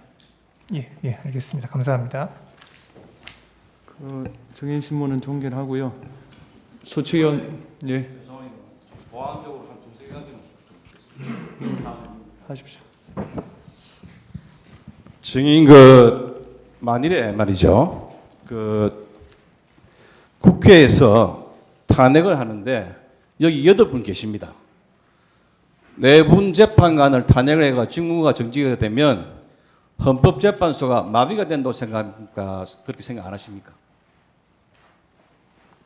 8분이 탄핵이 되면 당연히 마비가 되죠. 4분만 마비가 되겠죠. 그렇죠. 예. 대법원 재판관을 대법원 판사님들을 가반을 탄핵하면 마비가 되겠죠. 네. 그러면 이것이 비상계엄의 요건인 국가 비상사태에 준한다고 볼 수 있습니까? 어떻습니까? 그렇게 볼 여지가 있습니까? 제가 그거를 법적으로 아니 저희 생각을 이야기해 보세요. 아니, 법적으로 판단을 해야 될 텐데요. 네. 그거를 제가 그러한 법적인 판단을 제가 하는 것은 적절치 않다고 생각합니다. 지금 이번 사건과 같은 비상계엄 선포에 대해서 묻겠습니다. 이번과 같은 비상계엄 선포를 절차를 지켜서 국무위원들 차례로 불러서 찬반 토의를 해가지고 결정하는 것이 맞는다고 생각합니까? 안 그러면 대통령이 결단을 해서 국무회의를 소집해가지고 설득해서 정하는 그런 절차가 옳다고 생각하십니까? 제가 그런 가상적인 거를 예로 들어가지고 제가 얘기하는 건 적절치 않을 것 같습니다. 11명이 모였죠. 저는 그렇게 들었습니다. 그게 의사 정족수입니까? 그렇다고 생각합니다. 숫자적으로 그러면 봤을 때는. 본래는 이게 계엄이 예상된 것이 선포가 10시인데 한 10시 27분까지 시간을 계속 지출했습니다. 왜 그랬습니까? 11명이 올 때까지 기다린 겁니까? 저는 그거는 누가 어떤 사람, 어떤 국무위원들을 오시도록 했고 언제 그분들이 오셨고 한 것에 대해서 제가 전혀 파악이 안 돼 있기 때문에 11명이 올 때까지 기다린 건 맞습니까? 저희는 제가 그 국무위원들을 많이 오시게 해서 대통령님께 그 의견을 좀 제시하도록 하려고 했기 때문에 저는 전체적으로 보면 그분들을 기다리는 것은 저는 할 수 있는 것이다 이렇게 생각을 했고요. 그거를 하나의 그런 지금 우리 대리인께서 말씀하신 것처럼 그런 시각에서 저는 보지는 않았습니다. 하나만 더 묻겠습니다. 먼저 오신 분들은 총리님, 부총리님 또는 국방부 장관 그리고 행안부 장관, 법무부 장관 이 비상계엄과 가장 밀접한 사람부터 먼저 모이셨고 그 뒤에 오신 분들은 조금 인기가 떨어진 사람들이었죠. 그래서 결과적으로 11명이 모이니까 국무회의를 했죠. 그건 맞습니까? 저는 그 과정에 전혀 관여를 하지 않았기 때문에 어떤 분을 우선순위로 하고 어떤 분을 나중에 하고 했는지는 저는 모릅니다. 예, 이상입니다. 예. 소추위원 본인 의견 진술하시겠습니까? 아닙니다. 제안하겠습니다. 정인 수고하셨습니다. 돌아가십시오. 휴정하고요. 5시 10분에 속개하겠습니다. 이석 사무관 청구인 대리인한테 전달해 주세요.